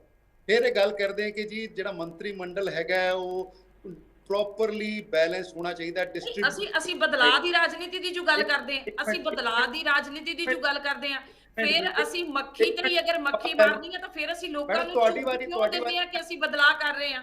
ਮੈਡਮ ਤੁਹਾਡੀ ਵਾਰੀ ਤੇ ਮੈਂ ਨਹੀਂ ਬੋਲਿਆ। ਦੇਖੋ ਮਲਹੋਤਰਾ ਜੀ, ਮੈਂ ਉਹੀ ਗੱਲ ਕਰ ਰਹੀ ਹਾਂ ਨਾ ਕਿ ਬਦਲਾਅ, ਜਦੋਂ ਤੁਸੀਂ ਬਦਲਾਅ ਦੇ ਉੱਤੇ ਰਾਜਨੀਤੀ ਲੈ ਕੇ ਆਏ ਹੋ, ਪਲੀਜ਼ ਸੁਣ ਲਓ ਜਦੋਂ ਇਹਨਾਂ ਦੀ ਸਰਕਾਰ ਸੀਗੀ, ਇਹਨਾਂ ਦੀ ਭਾਈਵਾਲ ਸਰਕਾਰ ਦੇ ਪਾਰਟੀ ਦੇ ਬਾਦਲ ਸਾਹਿਬ ਦਾ ਮੁੰਡਾ, ਬਾਦਲ ਸਾਹਿਬ ਦੇ ਮੁੰਡੇ ਦਾ ਸਾਲਾ, ਬਾਦਲ ਸਾਹਿਬ ਦਾ ਜਵਾਈ, ਹੋਰ ਬਾਦਲ ਸਾਹਿਬ ਦਾ ਕੌਣ ਕੈਬਨਿਟ ਮਿਨਿਸਟਰ ਸੀਗਾ, ਉਸ ਟਾਈਮ ਕਿਉਂ ਨਹੀਂ ਬੋਲੇ? ਹੁਣ ਇਹਨਾਂ ਨੂੰ ਜਦ ਕਿ ਆਮ ਆਦਮੀ ਪਾਰਟੀ ਦਾ ਜਿਹੜਾ ਕੈਬਨਿਟ ਹੈ ਪੂਰੇ ਪੰਜਾਬ 'ਚ ਡਿਸਟ੍ਰੀਬਿਊਟਡ ਹੈ, ਕੋਈ ਪਰਿਵਾਰਵਾਦ ਨਹੀਂ ਹੈ, ਔਰ ਹਰੇਕ ਤਬਕੇ ਨੂੰ ਜਿਹੜਾ ਉਹਦੇ ਵਿੱਚ ਰਿਪਰੈਜ਼ੈਂਟੇਸ਼ਨ ਦੇਣ ਦੀ ਕੋਸ਼ਿਸ਼ ਕੀਤੀ ਗਈ ਹੈ। ਫਿਰ ਇਹ ਗੱਲ ਕਰ ਰਹੇ ਸੀ ਕਰਜ਼ੇ ਦੀ ਕਿ ਮੈਡਮ ਦੇਖੋ, ਕੋਈ ਬੰਦਾ ਨੌਕਰੀ ਜੁਆਇਨ ਕਰਦਾ ਹੈ, ਉਹਦੀ ਜੇਬ ਵਿੱਚ ਜੇ ਪੈਸਾ ਨਾ ਹੋਵੇ, ਮਹੀਨੇ ਬਾਅਦ ਉਹਨੂੰ ਤਨਖਾਹ ਮਿਲਣੀ ਹੈ, ਤਾਂ ਉਹਨੇ ਪੂਰਾ ਮਹੀਨਾ ਰੋਟੀ ਤਾਂ ਖਾਣੀ ਹੈ ਨਾ, ਕਿਧਰੋਂ ਕਰਜ਼ਾ ਚੁੱਕ ਕੇ ਹੀ ਰੋਟੀ ਖਾਊਗਾ।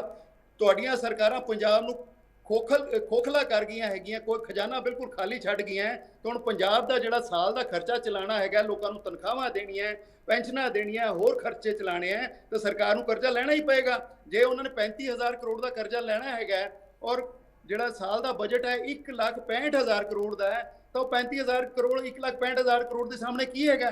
ਸਾਲ ਦੇ ਅੰਦਰ ਇਹ ਕਰਜ਼ਾ ਉਤਰ ਜੂਗਾ। ਜਦੋਂ ਇਹੋ ਜਿਹੀਆਂ ਸਮੱਸਿਆਵਾਂ ਸੀ ਤੇ ਫਿਰ ਫ੍ਰੀ ਬੀਜ਼ ਵਾਲਾ ਜਿਹੜਾ ਝੂਠ ਸੀ ਉਹ ਕਿਉਂ ਬੋਲਿਆ ਗਿਆ? ਜਦੋਂ ਇਹੋ ਜਿਹੀਆਂ ਸਮੱਸਿਆਵਾਂ ਸੀਗੀਆਂ ਫਿਰ ਫ੍ਰੀ ਬੀਜ਼ ਵਾਲਾ ਝੂਠ ਲੋਕਾਂ ਨੂੰ ਕਿਉਂ ਬੋਲਿਆ ਗਿਆ? ਜਦੋਂ ਪਤਾ ਸੀ ਕਿ ਸਾਡੇ ਮੋਰੇ ਪੰਜਾਬ ਦਾ ਜਿਹੜਾ ਕਰਜ਼ੇ ਦੀ ਏਡੀ ਵੱਡੀ ਮੈਂ ਆ ਰਹੇ ਤੁਹਾਡੇ ਕੋਲ, ਸੁਰਿੰਦਰ ਜੀ ਆ ਰਹੇ ਤੁਹਾਡੇ ਕੋਲ। ਝੂਠ ਦੀ ਰਾਜਨੀਤੀ ਵਿੱਚ ਕਿਉਂ ਫਸਾਇਆ? ਇਹ ਸਵਾਲ ਬਹੁਤ ਵੱਡਾ ਵਾ ਕਿ ਜਦੋਂ ਪਤਾ ਵਾ ਕਿ ਪੰਜਾਬ ਦੇ ਸਾਹਮਣੇ ਆਰਥਿਕਤਾ ਦਾ ਏਡਾ ਵੱਡਾ ਬੋਝ ਖਲੋਤਾ ਵਾ, ਫਿਰ ਅਸੀਂ ਝੂਠ ਦੀ ਸਲੈਬ ਦੇ ਵਿੱਚ ਲੋਕਾਂ ਨੂੰ ਕਿਉਂ ਫਸਾਇਆ? ਇਸ ਗੱਲ ਦਾ ਜਵਾਬ ਕੋਈ ਦੇ ਸਕਦਾ ਹੈ? ਜੀ ਠੀਕ ਹੈ, ਮੈਂ ਪਹਿਲਾ ਜਵਾਬ ਦੇ ਰਿਹਾ, ਸੁਣ ਲਓ ਪਲੀਜ਼, ਸੁਣਨ ਦਾ ਮਾਦਾ ਰੱਖੋ। ਹੁਣ ਤੁਹਾਡੀ ਵਾਰੀ ਅਸੀਂ ਸੁਣਿਆ ਹੈਗਾ। ਫਿਰ ਇਹ ਕਹਿੰਦੇ ਕਿ ਜੀ ਫ੍ਰੀ ਬੀਜ਼ ਕਿਉਂ ਦੇ ਰਹੇ ਹੈਗੇ ਹੋ? ਉਹ ਜਨਾਬ ਜਨਤਾ ਦਾ ਪੈਸਾ ਹੈ, ਜਨਤਾ ਦੇ ਟੈਕਸਾਂ ਚੋਂ ਆਇਆ ਹੈਗਾ, ਜਨਤਾ ਦਾ ਹੀ ਉਸ ਤੇ ਹੱਕ ਹੈਗਾ। ਤੁਹਾਡੀ ਤਰ੍ਹਾਂ ਕਾਰਪੋਰੇਟ ਦੇ ਅੱਗੇ ਅਸੀਂ ਵਿਕੇ ਨਹੀਂ ਹੋਏ ਕਿ ਸਾਰਾ ਕੁਝ ਕਾਰਪੋਰੇਟ ਨੂੰ ਦੇ ਦਈਏ। ਅਸੀਂ ਜਨਤਾ ਦੇ ਲਈ ਆਏ ਹੈਗੇ, ਜਨਤਾ ਦੇ ਜਿਹੜਾ ਤੁਸੀਂ ਕਰਜ਼ਾ ਚੁੱਕ ਰਹੇ ਜੇ, ਤੁਸੀਂ ਪੰਜਾਬ ਦੇ ਖਾਤੇ ਦੇ ਵਿੱਚੋਂ ਪੈਸੇ ਕੱਢ ਕੇ ਤੁਸੀਂ ਦੂਸਰੇ ਰਾਜਾਂ ਦੇ ਵਿੱਚ ਜਾ ਕੇ ਆਪਣਾ ਮੀਡੀਆ ਚਲਾ ਰਹੇ ਹੋ, ਔਰ ਤੁਸੀਂ ਦੂਸਰੇ ਰਾਜਾਂ ਦੀਆਂ ਚੋਣਾਂ ਲੜ ਰਹੇ ਹੋ। ਤੁਸੀਂ ਪੰਜਾਬ ਦੇ ਖਜ਼ਾਨੇ ਨੂੰ ਰੱਜ ਕੇ ਹੁਣ ਲੁੱਟ ਰਹੇ ਹੋ। ਪਹਿਲਾਂ ਜਿਨ੍ਹਾਂ ਨੇ ਲੁੱਟਿਆ ਉਹਨਾਂ ਨੇ ਪੰਜਾਬ ਦੇ ਲਈ ਕੰਮ ਕੀਤਾ ਹੋਏਗਾ। ਹਾਂ, ਜੇ ਭ੍ਰਿਸ਼ਟਾਚਾਰ ਦੀ ਗੱਲ ਕਰਦੇ ਨੇ ਤਾਂ ਉਹ ਫੜੇ ਜਾਣੇ ਚਾਹੀਦੇ ਨੇ ਸਾਰੇ। ਪਲੀਜ਼ ਮੈਨੂੰ ਹੁਣ ਪੂਰਾ ਕਰ ਲੈਣ ਦਿਓ, ਤੁਸੀਂ ਹੁਣ ਮੈਨੂੰ ਪੂਰਾ ਕਰ ਲੈਣ ਦਿਓ। ਔਰ ਮੈਂ ਕਾਂਗਰਸ ਬਾਰੇ ਦੱਸਣਾ ਚਾਹਨਾ ਹੈ ਕਿ ਜਿਹੜਾ ਪੀਪੀ ਕਿਟ ਵਿੱਚ ਘੁਟਾਲਾ ਹੋਇਆ, ਕੋਰੋਨਾ ਕਿਟਸ ਵਿੱਚ ਘੁਟਾਲਾ ਹੋਇਆ, ਔਰ ਸੈਨੀਟਾਈਜ਼ਰ ਦੀ ਪਰਚੇਜ਼ ਵਿੱਚ ਘੁਟਾਲਾ ਹੋਇਆ, ਇਹ ਤੁਹਾਡੀ ਕਰਨੀ ਹੈ ਸਰ ਕੋਰੋਨਾ ਟਾਈਮ ਦੀ, ਜਿਹੜੀ ਹੁਣ ਨਿਕਲ ਕੇ ਬਾਹਰ ਆ ਰਹੀ ਹੈ। ਔਰ ਤੁਸੀਂ ਔਰਤਾਂ ਦੀ ਸੁਰੱਖਿਆ ਦੀ ਗੱਲ ਕਰਦੇ ਹੋ। ਦਿੱਲੀ ਜਿਹੜਾ ਹੈ CCTV ਕਵਰੇਜ ਵਿੱਚ ਸਾਰੀ ਦੁਨੀਆ 'ਚ ਨੰਬਰ 1 ਹੈ ਸਰ। ਬੱਸਾਂ ਵਿੱਚ ਉੱਥੇ ਮਾਰਸ਼ਲ ਲੱਗੇ ਹੋਏ ਆ, ਪੈਨਿਕ ਬਟਨ ਲੱਗੇ ਹੋਏ ਆ, ਕੈਮਰੇ ਲੱਗੇ ਹੋਏ ਆ। ਸਭ ਤੋਂ ਜ਼ਿਆਦਾ ਸੁਰੱਖਿਅਤ ਧੀਆਂ ਭੈਣਾਂ ਅੱਜ ਦਿੱਲੀ ਵਿੱਚ ਹੈਗੀਆਂ, ਔਰ ਉਹੀ ਮਾਡਲ ਅਸੀਂ ਪੰਜਾਬ ਵਿੱਚ ਲਾਗੂ ਕਰਾਂਗੇ, ਔਰ ਪੰਜਾਬ ਵਿੱਚ ਵੀ ਧੀਆਂ ਭੈਣਾਂ ਨੂੰ ਸੁਰੱਖਿਆ ਦੇਵਾਂਗੇ। ਸੋ ਚਿੰਤਾ ਦੀ ਕੋਈ ਗੱਲ ਨਹੀਂ ਹੈਗੀ। ਪੰਜਾਬ ਦੀ ਆਮ ਆਦਮੀ ਪਾਰਟੀ ਸਰਕਾਰ ਲੋਕਾਂ ਲਈ ਕੰਮ ਕਰਨ ਆਈ ਹੈ, ਲੋਕਾਂ ਲਈ ਕੰਮ ਕਰੇਗੀ, ਇਮਾਨਦਾਰੀ ਨਾਲ ਕੰਮ ਕਰੇਗੀ, ਔਰ ਇੱਕ ਇੱਕ ਪੈਸਾ ਪੰਜਾਬ ਦੇ ਲੋਕਾਂ ਤੇ ਖਰਚ ਹੋਏਗਾ। ਔਰ ਪੰਜਾਬ ਦਾ 1.5 ਲੱਖ ਨੌਜਵਾਨ, ਅੱਜ ਪੜ੍ਹਿਆ ਲਿਖਿਆ ਨੌਜਵਾਨ ਜਿਹੜਾ ਪੰਜਾਬ ਨੂੰ ਛੱਡ ਕੇ ਜਾ ਰਿਹਾ ਹੈ, ਆਉਣ ਵਾਲੇ ਸਮੇਂ ਵਿੱਚ ਪੰਜਾਬ ਵਿੱਚ ਹੀ ਵਸੇਗਾ, ਪੰਜਾਬ ਨੂੰ ਹੀ ਖੁਸ਼ਹਾਲ ਬਣਾਏਗਾ। ਜੀ ਜਸਵਿੰਦਰ ਜੀ, ਇੱਕ ਗੱਲ ਇੱਥੇ ਕਹਿਣਾ ਚਾਹੁੰਦੀ ਹਾਂ ਕਿ ਜਿਹੜਾ ਪੁੱਛਣਾ ਚਾਹਾਂਗਾ ਜੀ ਮੈਡਮ, ਇੱਕ ਮਿੰਟ ਪਹਿਲਾਂ ਤਾਂ ਇਹ ਪੁੱਛਣਾ ਚਾਹਾਂਗਾ ਮੈਂ ਕਿ ਇਹ ਕਹਿੰਦੇ ਆ ਵੀ ਜਿਹੜੇ ਪੰਜਾਬ ਦਾ ਨੌਜਵਾਨ ਛੱਡ ਕੇ ਜਾ ਰਿਹਾ ਉਹ ਵਾਪਸ ਆਊਗਾ, ਤੇ ਮੈਂ ਪਹਿਲਾਂ ਤਾਂ ਇਹ ਪੁੱਛੂੰਗਾ ਵੀ ਤੁਹਾਡੇ ਮੁੱਖ ਮੰਤਰੀ ਦੇ ਬੱਚੇ ਆਉਣਗੇ ਪੰਜਾਬ ਵਾਪਸ? ਮੁੱਖ ਮੰਤਰੀ ਦਾ ਪਰਿਵਾਰ ਵਾਪਸ ਆਊਗਾ? ਉਹ ਤਾਂ ਬਾਹਰ ਅਮਰੀਕਾ ਹੈ। ਠੀਕ ਹੈ, ਖੜ ਜਾ, ਹੁਣ ਗੱਲ ਕਰ ਲੈਂਦੇ ਯਾਰ, ਵਿੱਚੋਂ ਕੱਟੋ ਨਾ। ਝੂਠ ਤੇ ਝੂਠ ਦੱਬੀ ਤੁਰੇ ਆਉਂਦੇ ਆ ਜੀ। ਮਾਰਸ਼ਲ ਆਏ ਆ, ਕਹਿੰਦੇ ਗੱਡੀ ਉੱਥੇ ਬੱਸਾਂ ਦੇ ਵਿੱਚ ਮਾਰਸ਼ਲ ਹੈ। ਮੈਂ ਦਿੱਲੀ ਜਾਂਦਾ ਰਹਿਣਾ, ਕਿਹੜੇ ਮਾਰਸ਼ਲ ਆ ਉੱਥੇ? ਕਰੈਕਟਰ ਤਾਂ ਪੂਰੇ ਨਹੀਂ ਆਉਂਦੇ ਤੁਹਾਡੇ। ਫਿਰ ਜਿਹੜਾ ਕਹਿੰਦੇ ਸਫਾਈ, ਉਹ ਮਨੀਸ਼ ਸਿਸੋਦੀਆ ਦਾ ਘਰ ਅੱਜ ਮੀਡੀਆ ਵਾਲਿਆਂ ਨੇ ਦਿਖਾਇਆ ਪਾਣੀ ਦੇ ਵਿੱਚ ਡੁੱਬਿਆ ਹੋਇਆ। ਜਿਹੜਾ ਡਿਪਟੀ CM ਹੈ ਉਹਦੇ ਬਾਹਰ ਮੂਹਰੇ ਪਾਣੀ ਖੜਾ ਗੰਦਾ।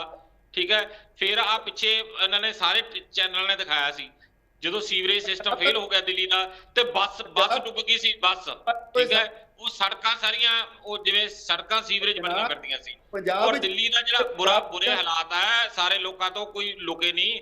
ਇਹ ਇਕੱਲੀਆਂ ਗੱਲਾਂ ਨਾਲ ਤੇ ਝੂਠਾਂ ਨਾਲ ਬੜਾ ਚਿਰ ਕੰਮ ਨਹੀਂ ਚੱਲਦਾ ਹੁੰਦਾ। ਔਰ ਜਿਹੜੇ ਕਹਿੰਦੇ ਵੀ ਅਸੀਂ ਸਕੂਲ ਬਣਾਤੇ ਜੀ, ਹਸਪਤਾਲ ਬਣਾਤੇ, ਜੇ ਸਕੂਲ ਤੁਸੀਂ ਬਣਾਏ ਸੀ ਤੇ ਫਿਰ ਪੰਜਾਬ 1 ਨੰਬਰ ਤੇ ਕਿਵੇਂ ਆਇਆ? ਕਲਾ ਦੀ ਬਣੀ ਹੋਈ ਹੈ, ਪੰਜਾਬ 1 ਨੰਬਰ ਤੇ ਕਿਵੇਂ ਆਇਆ? ਸਭ ਤੋਂ ਪਹਿਲਾਂ ਅਸੀਂ ਪੰਜਾਬ ਦੇ ਵਿੱਚ ਜਿਹੜੀਆਂ ਟੀਚਰਸ ਦੀਆਂ ਬਦਲੀਆਂ ਸੀ ਉਹ ਆਨਲਾਈਨ ਅਸੀਂ ਸ਼ੁਰੂ ਕੀਤੀਆਂ। ਪਹਿਲਾਂ ਲੋਕੀ ਜਿਹੜੇ ਰਿਸ਼ਵਤਖੋਰੀ ਖਤਮ ਕਰਦੀ ਆ ਗੱਲ ਹੁੰਦੀ ਹੈ, ਫਿਰ ਤੁਸੀਂ ਕਹਿੰਦੇ ਅਸੀਂ ਉਹਨੂੰ ਫੜਾਂਗੇ। ਤੁਸੀਂ ਤੁਹਾਨੂੰ 1 ਮਹੀਨਾ ਦਿੱਤਾ, ਗੱਲ ਸੁਣੋ, 1 ਮਹੀਨਾ ਦਿੱਤਾ, 1 ਮਹੀਨੇ 'ਚ ਤੁਸੀਂ ਫੜ ਲਓ ਸਾਡੇ ਸਾਰੇ ਬੰਦੇ ਜਿੰਨੇ ਫੜਨੇ ਆ, ਉਸ ਤੋਂ ਬਾਅਦ ਕੰਮ ਸ਼ੁਰੂ ਕਰ ਦਿਓ। ਇਹ ਤਾਂ ਨਹੀਂ ਤੁਸੀਂ ਫੜ ਲਾਂਗੇ ਕਰਕੇ ਕੰਮ ਚਲਾਈ ਜਾਓ। ਜਿਹੜੇ ਬੰਦੇ ਨੇ ਕੋਈ ਗਲਤ ਕੰਮ ਕੀਤਾ ਤੁਸੀਂ ਉਸੇ ਨੂੰ ਫੜੋਗੇ। ਘਰੇ ਬੈਠਣ ਤਾਂ ਨਹੀਂ ਫੜ ਸਕਦੇ। ਅਸੀਂ ਕੋਈ ਜੇ ਫੜੋਗੇ ਤੇ ਹਾਈ ਕੋਰਟ ਬੈਠੀ ਹੈ, ਜੇ ਕਿਸੇ ਨੂੰ ਗਲਤ ਫੜੋਗੇ ਤੇ ਹਾਈ ਕੋਰਟ ਬੈਠੀ ਹੈ, ਸੁਪਰੀਮ ਕੋਰਟ ਬੈਠੀ ਹੈ, ਕੱਖ ਨਹੀਂ ਕਰ ਸਕਦੇ ਤੁਸੀਂ ਕਿਸੇ ਤੇ ਗਲਤ। ਤੇ ਪਰ ਝੂਠ ਵਾਲਾ ਜਦ ਚੱਲੇ ਨਹੀਂ। ਦੂਜੀ ਗੱਲ ਮੈਂ ਤੁਹਾਨੂੰ ਦੱਸਦਾ, ਜਿਹੜਾ ਤੁਹਾਡਾ ਹੈਗਾ ਨਾ ਮੁੱਖ ਮੰਤਰੀ ਭਗਵੰਤ ਮਾਨ, ਇਹ ਰਿਮੋਟ ਕੰਟਰੋਲ ਹੈ, ਇਹ ਰਿਮੋਟ ਕੰਟਰੋਲ, ਇਹਦਾ ਰਿਮੋਟ ਦਿੱਲੀ ਵਾਲਿਆਂ ਕੋਲੇ, ਤੇ ਇਹਨੂੰ ਸਮਝ ਲੈਣਾ ਚਾਹੀਦਾ ਜੇ ਮੈਂ ਸਹੀ ਚੱਲੂਗਾ ਤਾਂ ਮੈਂ ਪੰਜਾਬ ਦੇ ਲਈ ਕੁਝ ਨਾ ਕੁਝ ਕਰ ਲੂੰਗਾ। ਤੇ ਦਿੱਲੀ ਵਾਲੇ ਤਾਂ ਚਾਹੁੰਦੇ ਆ ਵੀ ਇਹ ਕੋਈ ਗਲਤੀ ਕਰੇ ਤੇ ਇਹਨੂੰ ਲਾਈਏ ਤੇ ਆਪਦੇ ਬੰਦੇ ਨੂੰ ਰਾਘਵ ਚੱਡੇ ਨੂੰ ਬਿਠਾਈਏ ਜਾਂ ਕੇਜਰੀਵਾਲ ਨੂੰ ਇੱਥੇ ਬਿਠਾਈਏ। ਦਿੱਲੀ ਵਾਲੇ ਤਾਂ ਇਹ ਵੇਟ ਕਰ ਰਹੇ ਆ ਵੀ ਕੋਈ ਗਲਤੀ ਕਰੇ ਭਗਵੰਤ ਮਾਨ, ਤੇ ਭਗਵੰਤ ਮਾਨ ਕਰਦੇ ਕਰੀ ਜਾਂਦਾ। ਇਹ ਤਾਂ ਤੁਸੀਂ ਵੇਖੋ ਇੱਥੇ ਹੋਣਾ ਕੀ ਹੈ। ਇਹ ਜਿਹੜਾ ਇਹ ਕਹਿੰਦਾ ਨਾ ਲਫ਼ਜ਼ ਵਰਤਾ ਬੇੜਾ ਗਰਕ ਤਾਂ ਇਹਦਾ ਆਪਦਾ ਹੋ ਜਾਣਾ। ਤੁਸੀਂ ਇਹਦੇ ਜਾਓ। ਸਰ ਦੇਖੋ, ਤੁਸੀਂ ਜਿੱਦਣ ਕੇਜਰੀਵਾਲ ਸਾਹਿਬ ਆਏ ਆ, ਭਗਵੰਤ ਮਾਨ ਸਾਹਿਬ ਉਹਨਾਂ ਦੀ ਗੱਡੀ ਨਾਲ ਲਟਕ ਕੇ ਮਤਲਬ ਚੱਲ ਰਹੇ ਸੀਗੇ। This is the respect of the Punjab CM. ਉਹ ਆਪਣੇ respect of the Punjab CM ਨਹੀਂ, ਉਹ ਆਪਣੇ ਪ੍ਰਧਾਨ ਨੂੰ ਰਿਸਪੈਕਟ ਦੇ ਰਿਹਾ, ਫਿਜ਼ੀਕਲੀ ਫਿਟ ਹੈ।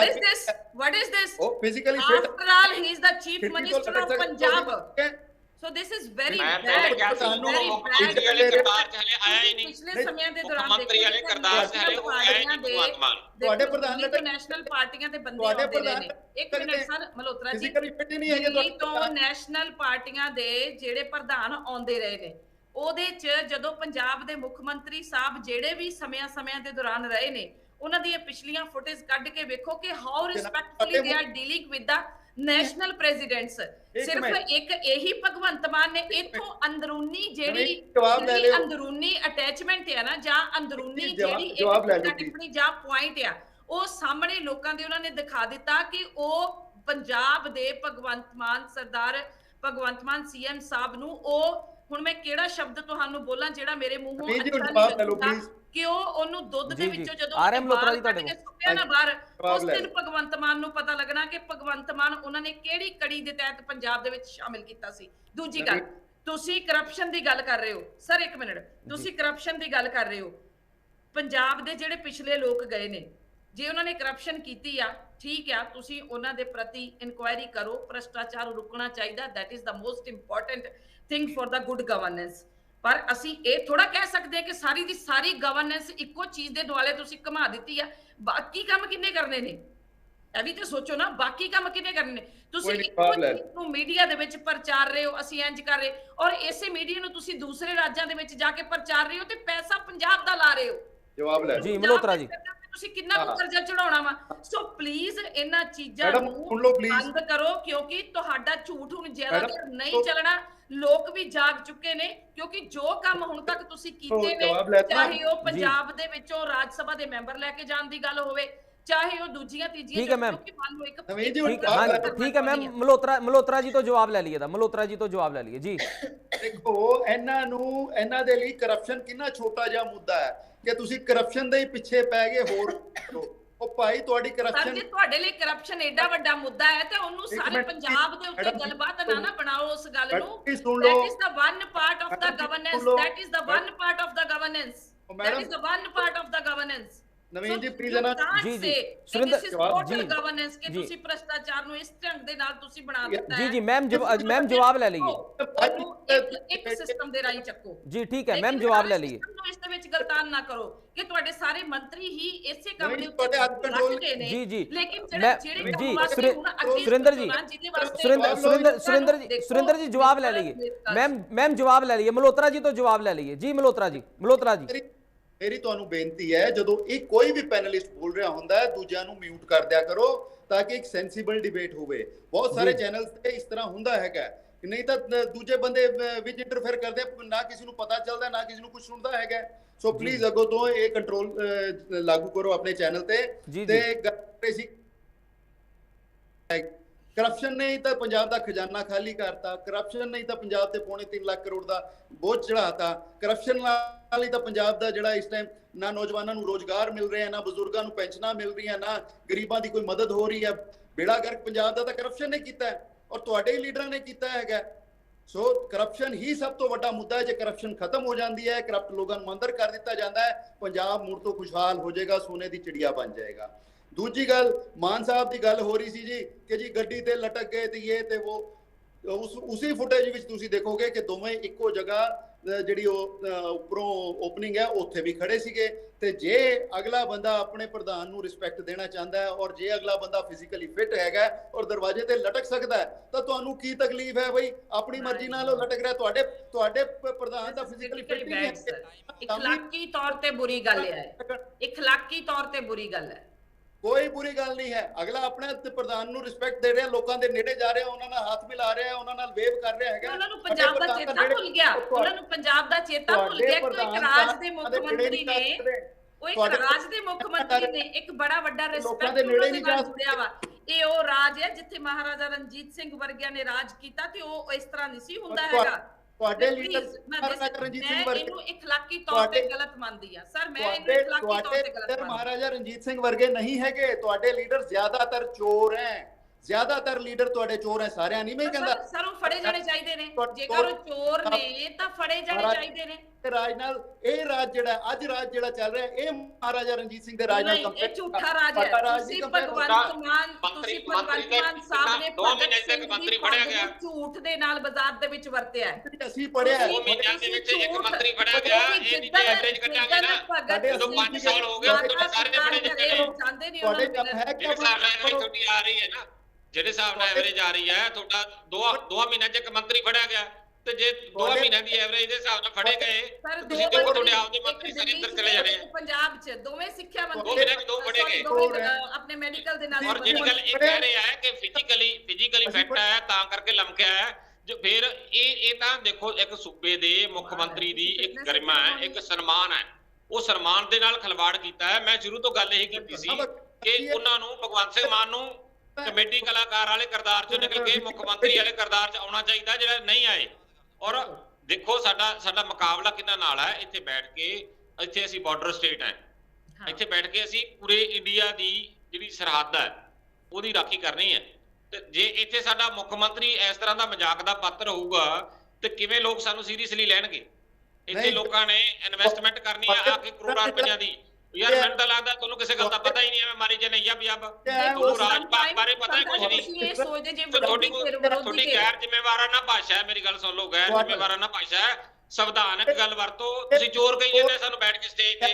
ਤੁਸੀਂ ਦੱਸੋ ਮੇਰੇ 'ਚ ਕੀ ਚੋਰੀ ਵੇਖ ਲਈ? ਤੂੰ ਦੱਸ, ਮੈਨੂੰ ਦੱਸ ਮੇਰੇ 'ਚ ਕੀ ਚੋਰੀ ਦੇਖ ਲਈ ਯਾਰ?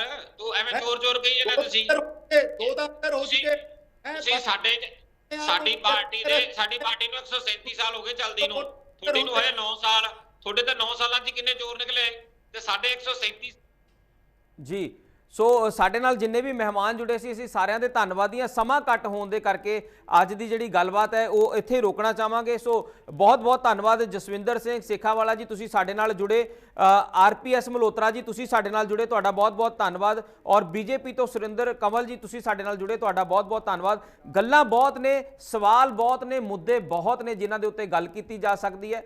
ਹਾਲਾਂਕਿ ਅਸੀਂ ਆਪਣੇ ਜਦੋਂ ਸਾਡੇ ਪ੍ਰਵਕਤਾ ਗੱਲ ਕਰਦੇ ਹੁੰਦੇ ਨੇ, ਸਾਡੀ ਕੋਸ਼ਿਸ਼ ਇਹ ਹੁੰਦੀ ਹੈ ਵੀ ਇੱਕ ਇੱਕ ਕਰਕੇ ਸਾਰਿਆਂ ਦੀ ਗੱਲ ਰੱਖੀ ਜਾਵੇ। ਪਰ ਕੁਝ ਗੱਲਾਂ ਐਸੀਆਂ ਹੁੰਦੀਆਂ ਨੇ ਕਿ ਜਿਹੜੀਆਂ ਦੂਸਰੀਆਂ ਪਾਰਟੀਆਂ ਹੁੰਦੀਆਂ ਨੇ ਉਹਨਾਂ ਤੋਂ ਗੱਲ ਬਰਦਾਸ਼ਤ ਨਹੀਂ ਕੀਤੀ ਜਾਂਦੀ ਔਰ ਉਨਾ ਸਮਾਂ ਵੀ ਵੇਟ ਨਹੀਂ ਕੀਤੀ ਜਾਂਦੀ ਕਿ ਜਦੋਂ ਸਾਡੀ ਟਰਨ ਆਏਗੀ ਤੇ ਅਸੀਂ ਗੱਲ ਕਰ ਲਾਂਗੇ। ਸੋ ਇਹ ਜਿਹੜੀ ਥੋੜੀ ਆਪਸ ਦੇ ਵਿੱਚ ਨੋਕ ਝੋਕ ਹੈ ਉਹ ਦਰਅਸਲ ਕਿਸੇ ਨਾ ਕਿਸੇ ਮੁੱਦੇ ਦੇ ਉੱਤੇ ਹੋ ਜਾਂਦੀ ਹੈ। ਪਰ ਸਾਡੀ ਕੋਸ਼ਿਸ਼ ਹਮੇਸ਼ਾ ਤੋਂ ਰਹਿੰਦੀ ਹੈ ਕਿ ਜਿਹੜੇ ਸਾਡੇ ਲੋਕ ਸੁਣ ਰਹੇ ਨੇ, ਸਾਨੂੰ ਸਾਡੇ ਦਰਸ਼ਕ ਸੁਣ ਰਹੇ ਨੇ, ਉਹਨਾਂ ਤੱਕ ਬਿਲਕੁਲ ਸੁਚੱਜੇ ਢੰਗ ਦੇ ਨਾਲ ਜਿਹੜੀ ਸਾਡੇ ਪ੍ਰਵਕਤਾ ਨੇ ਉਹ ਗੱਲ ਰੱਖਣ।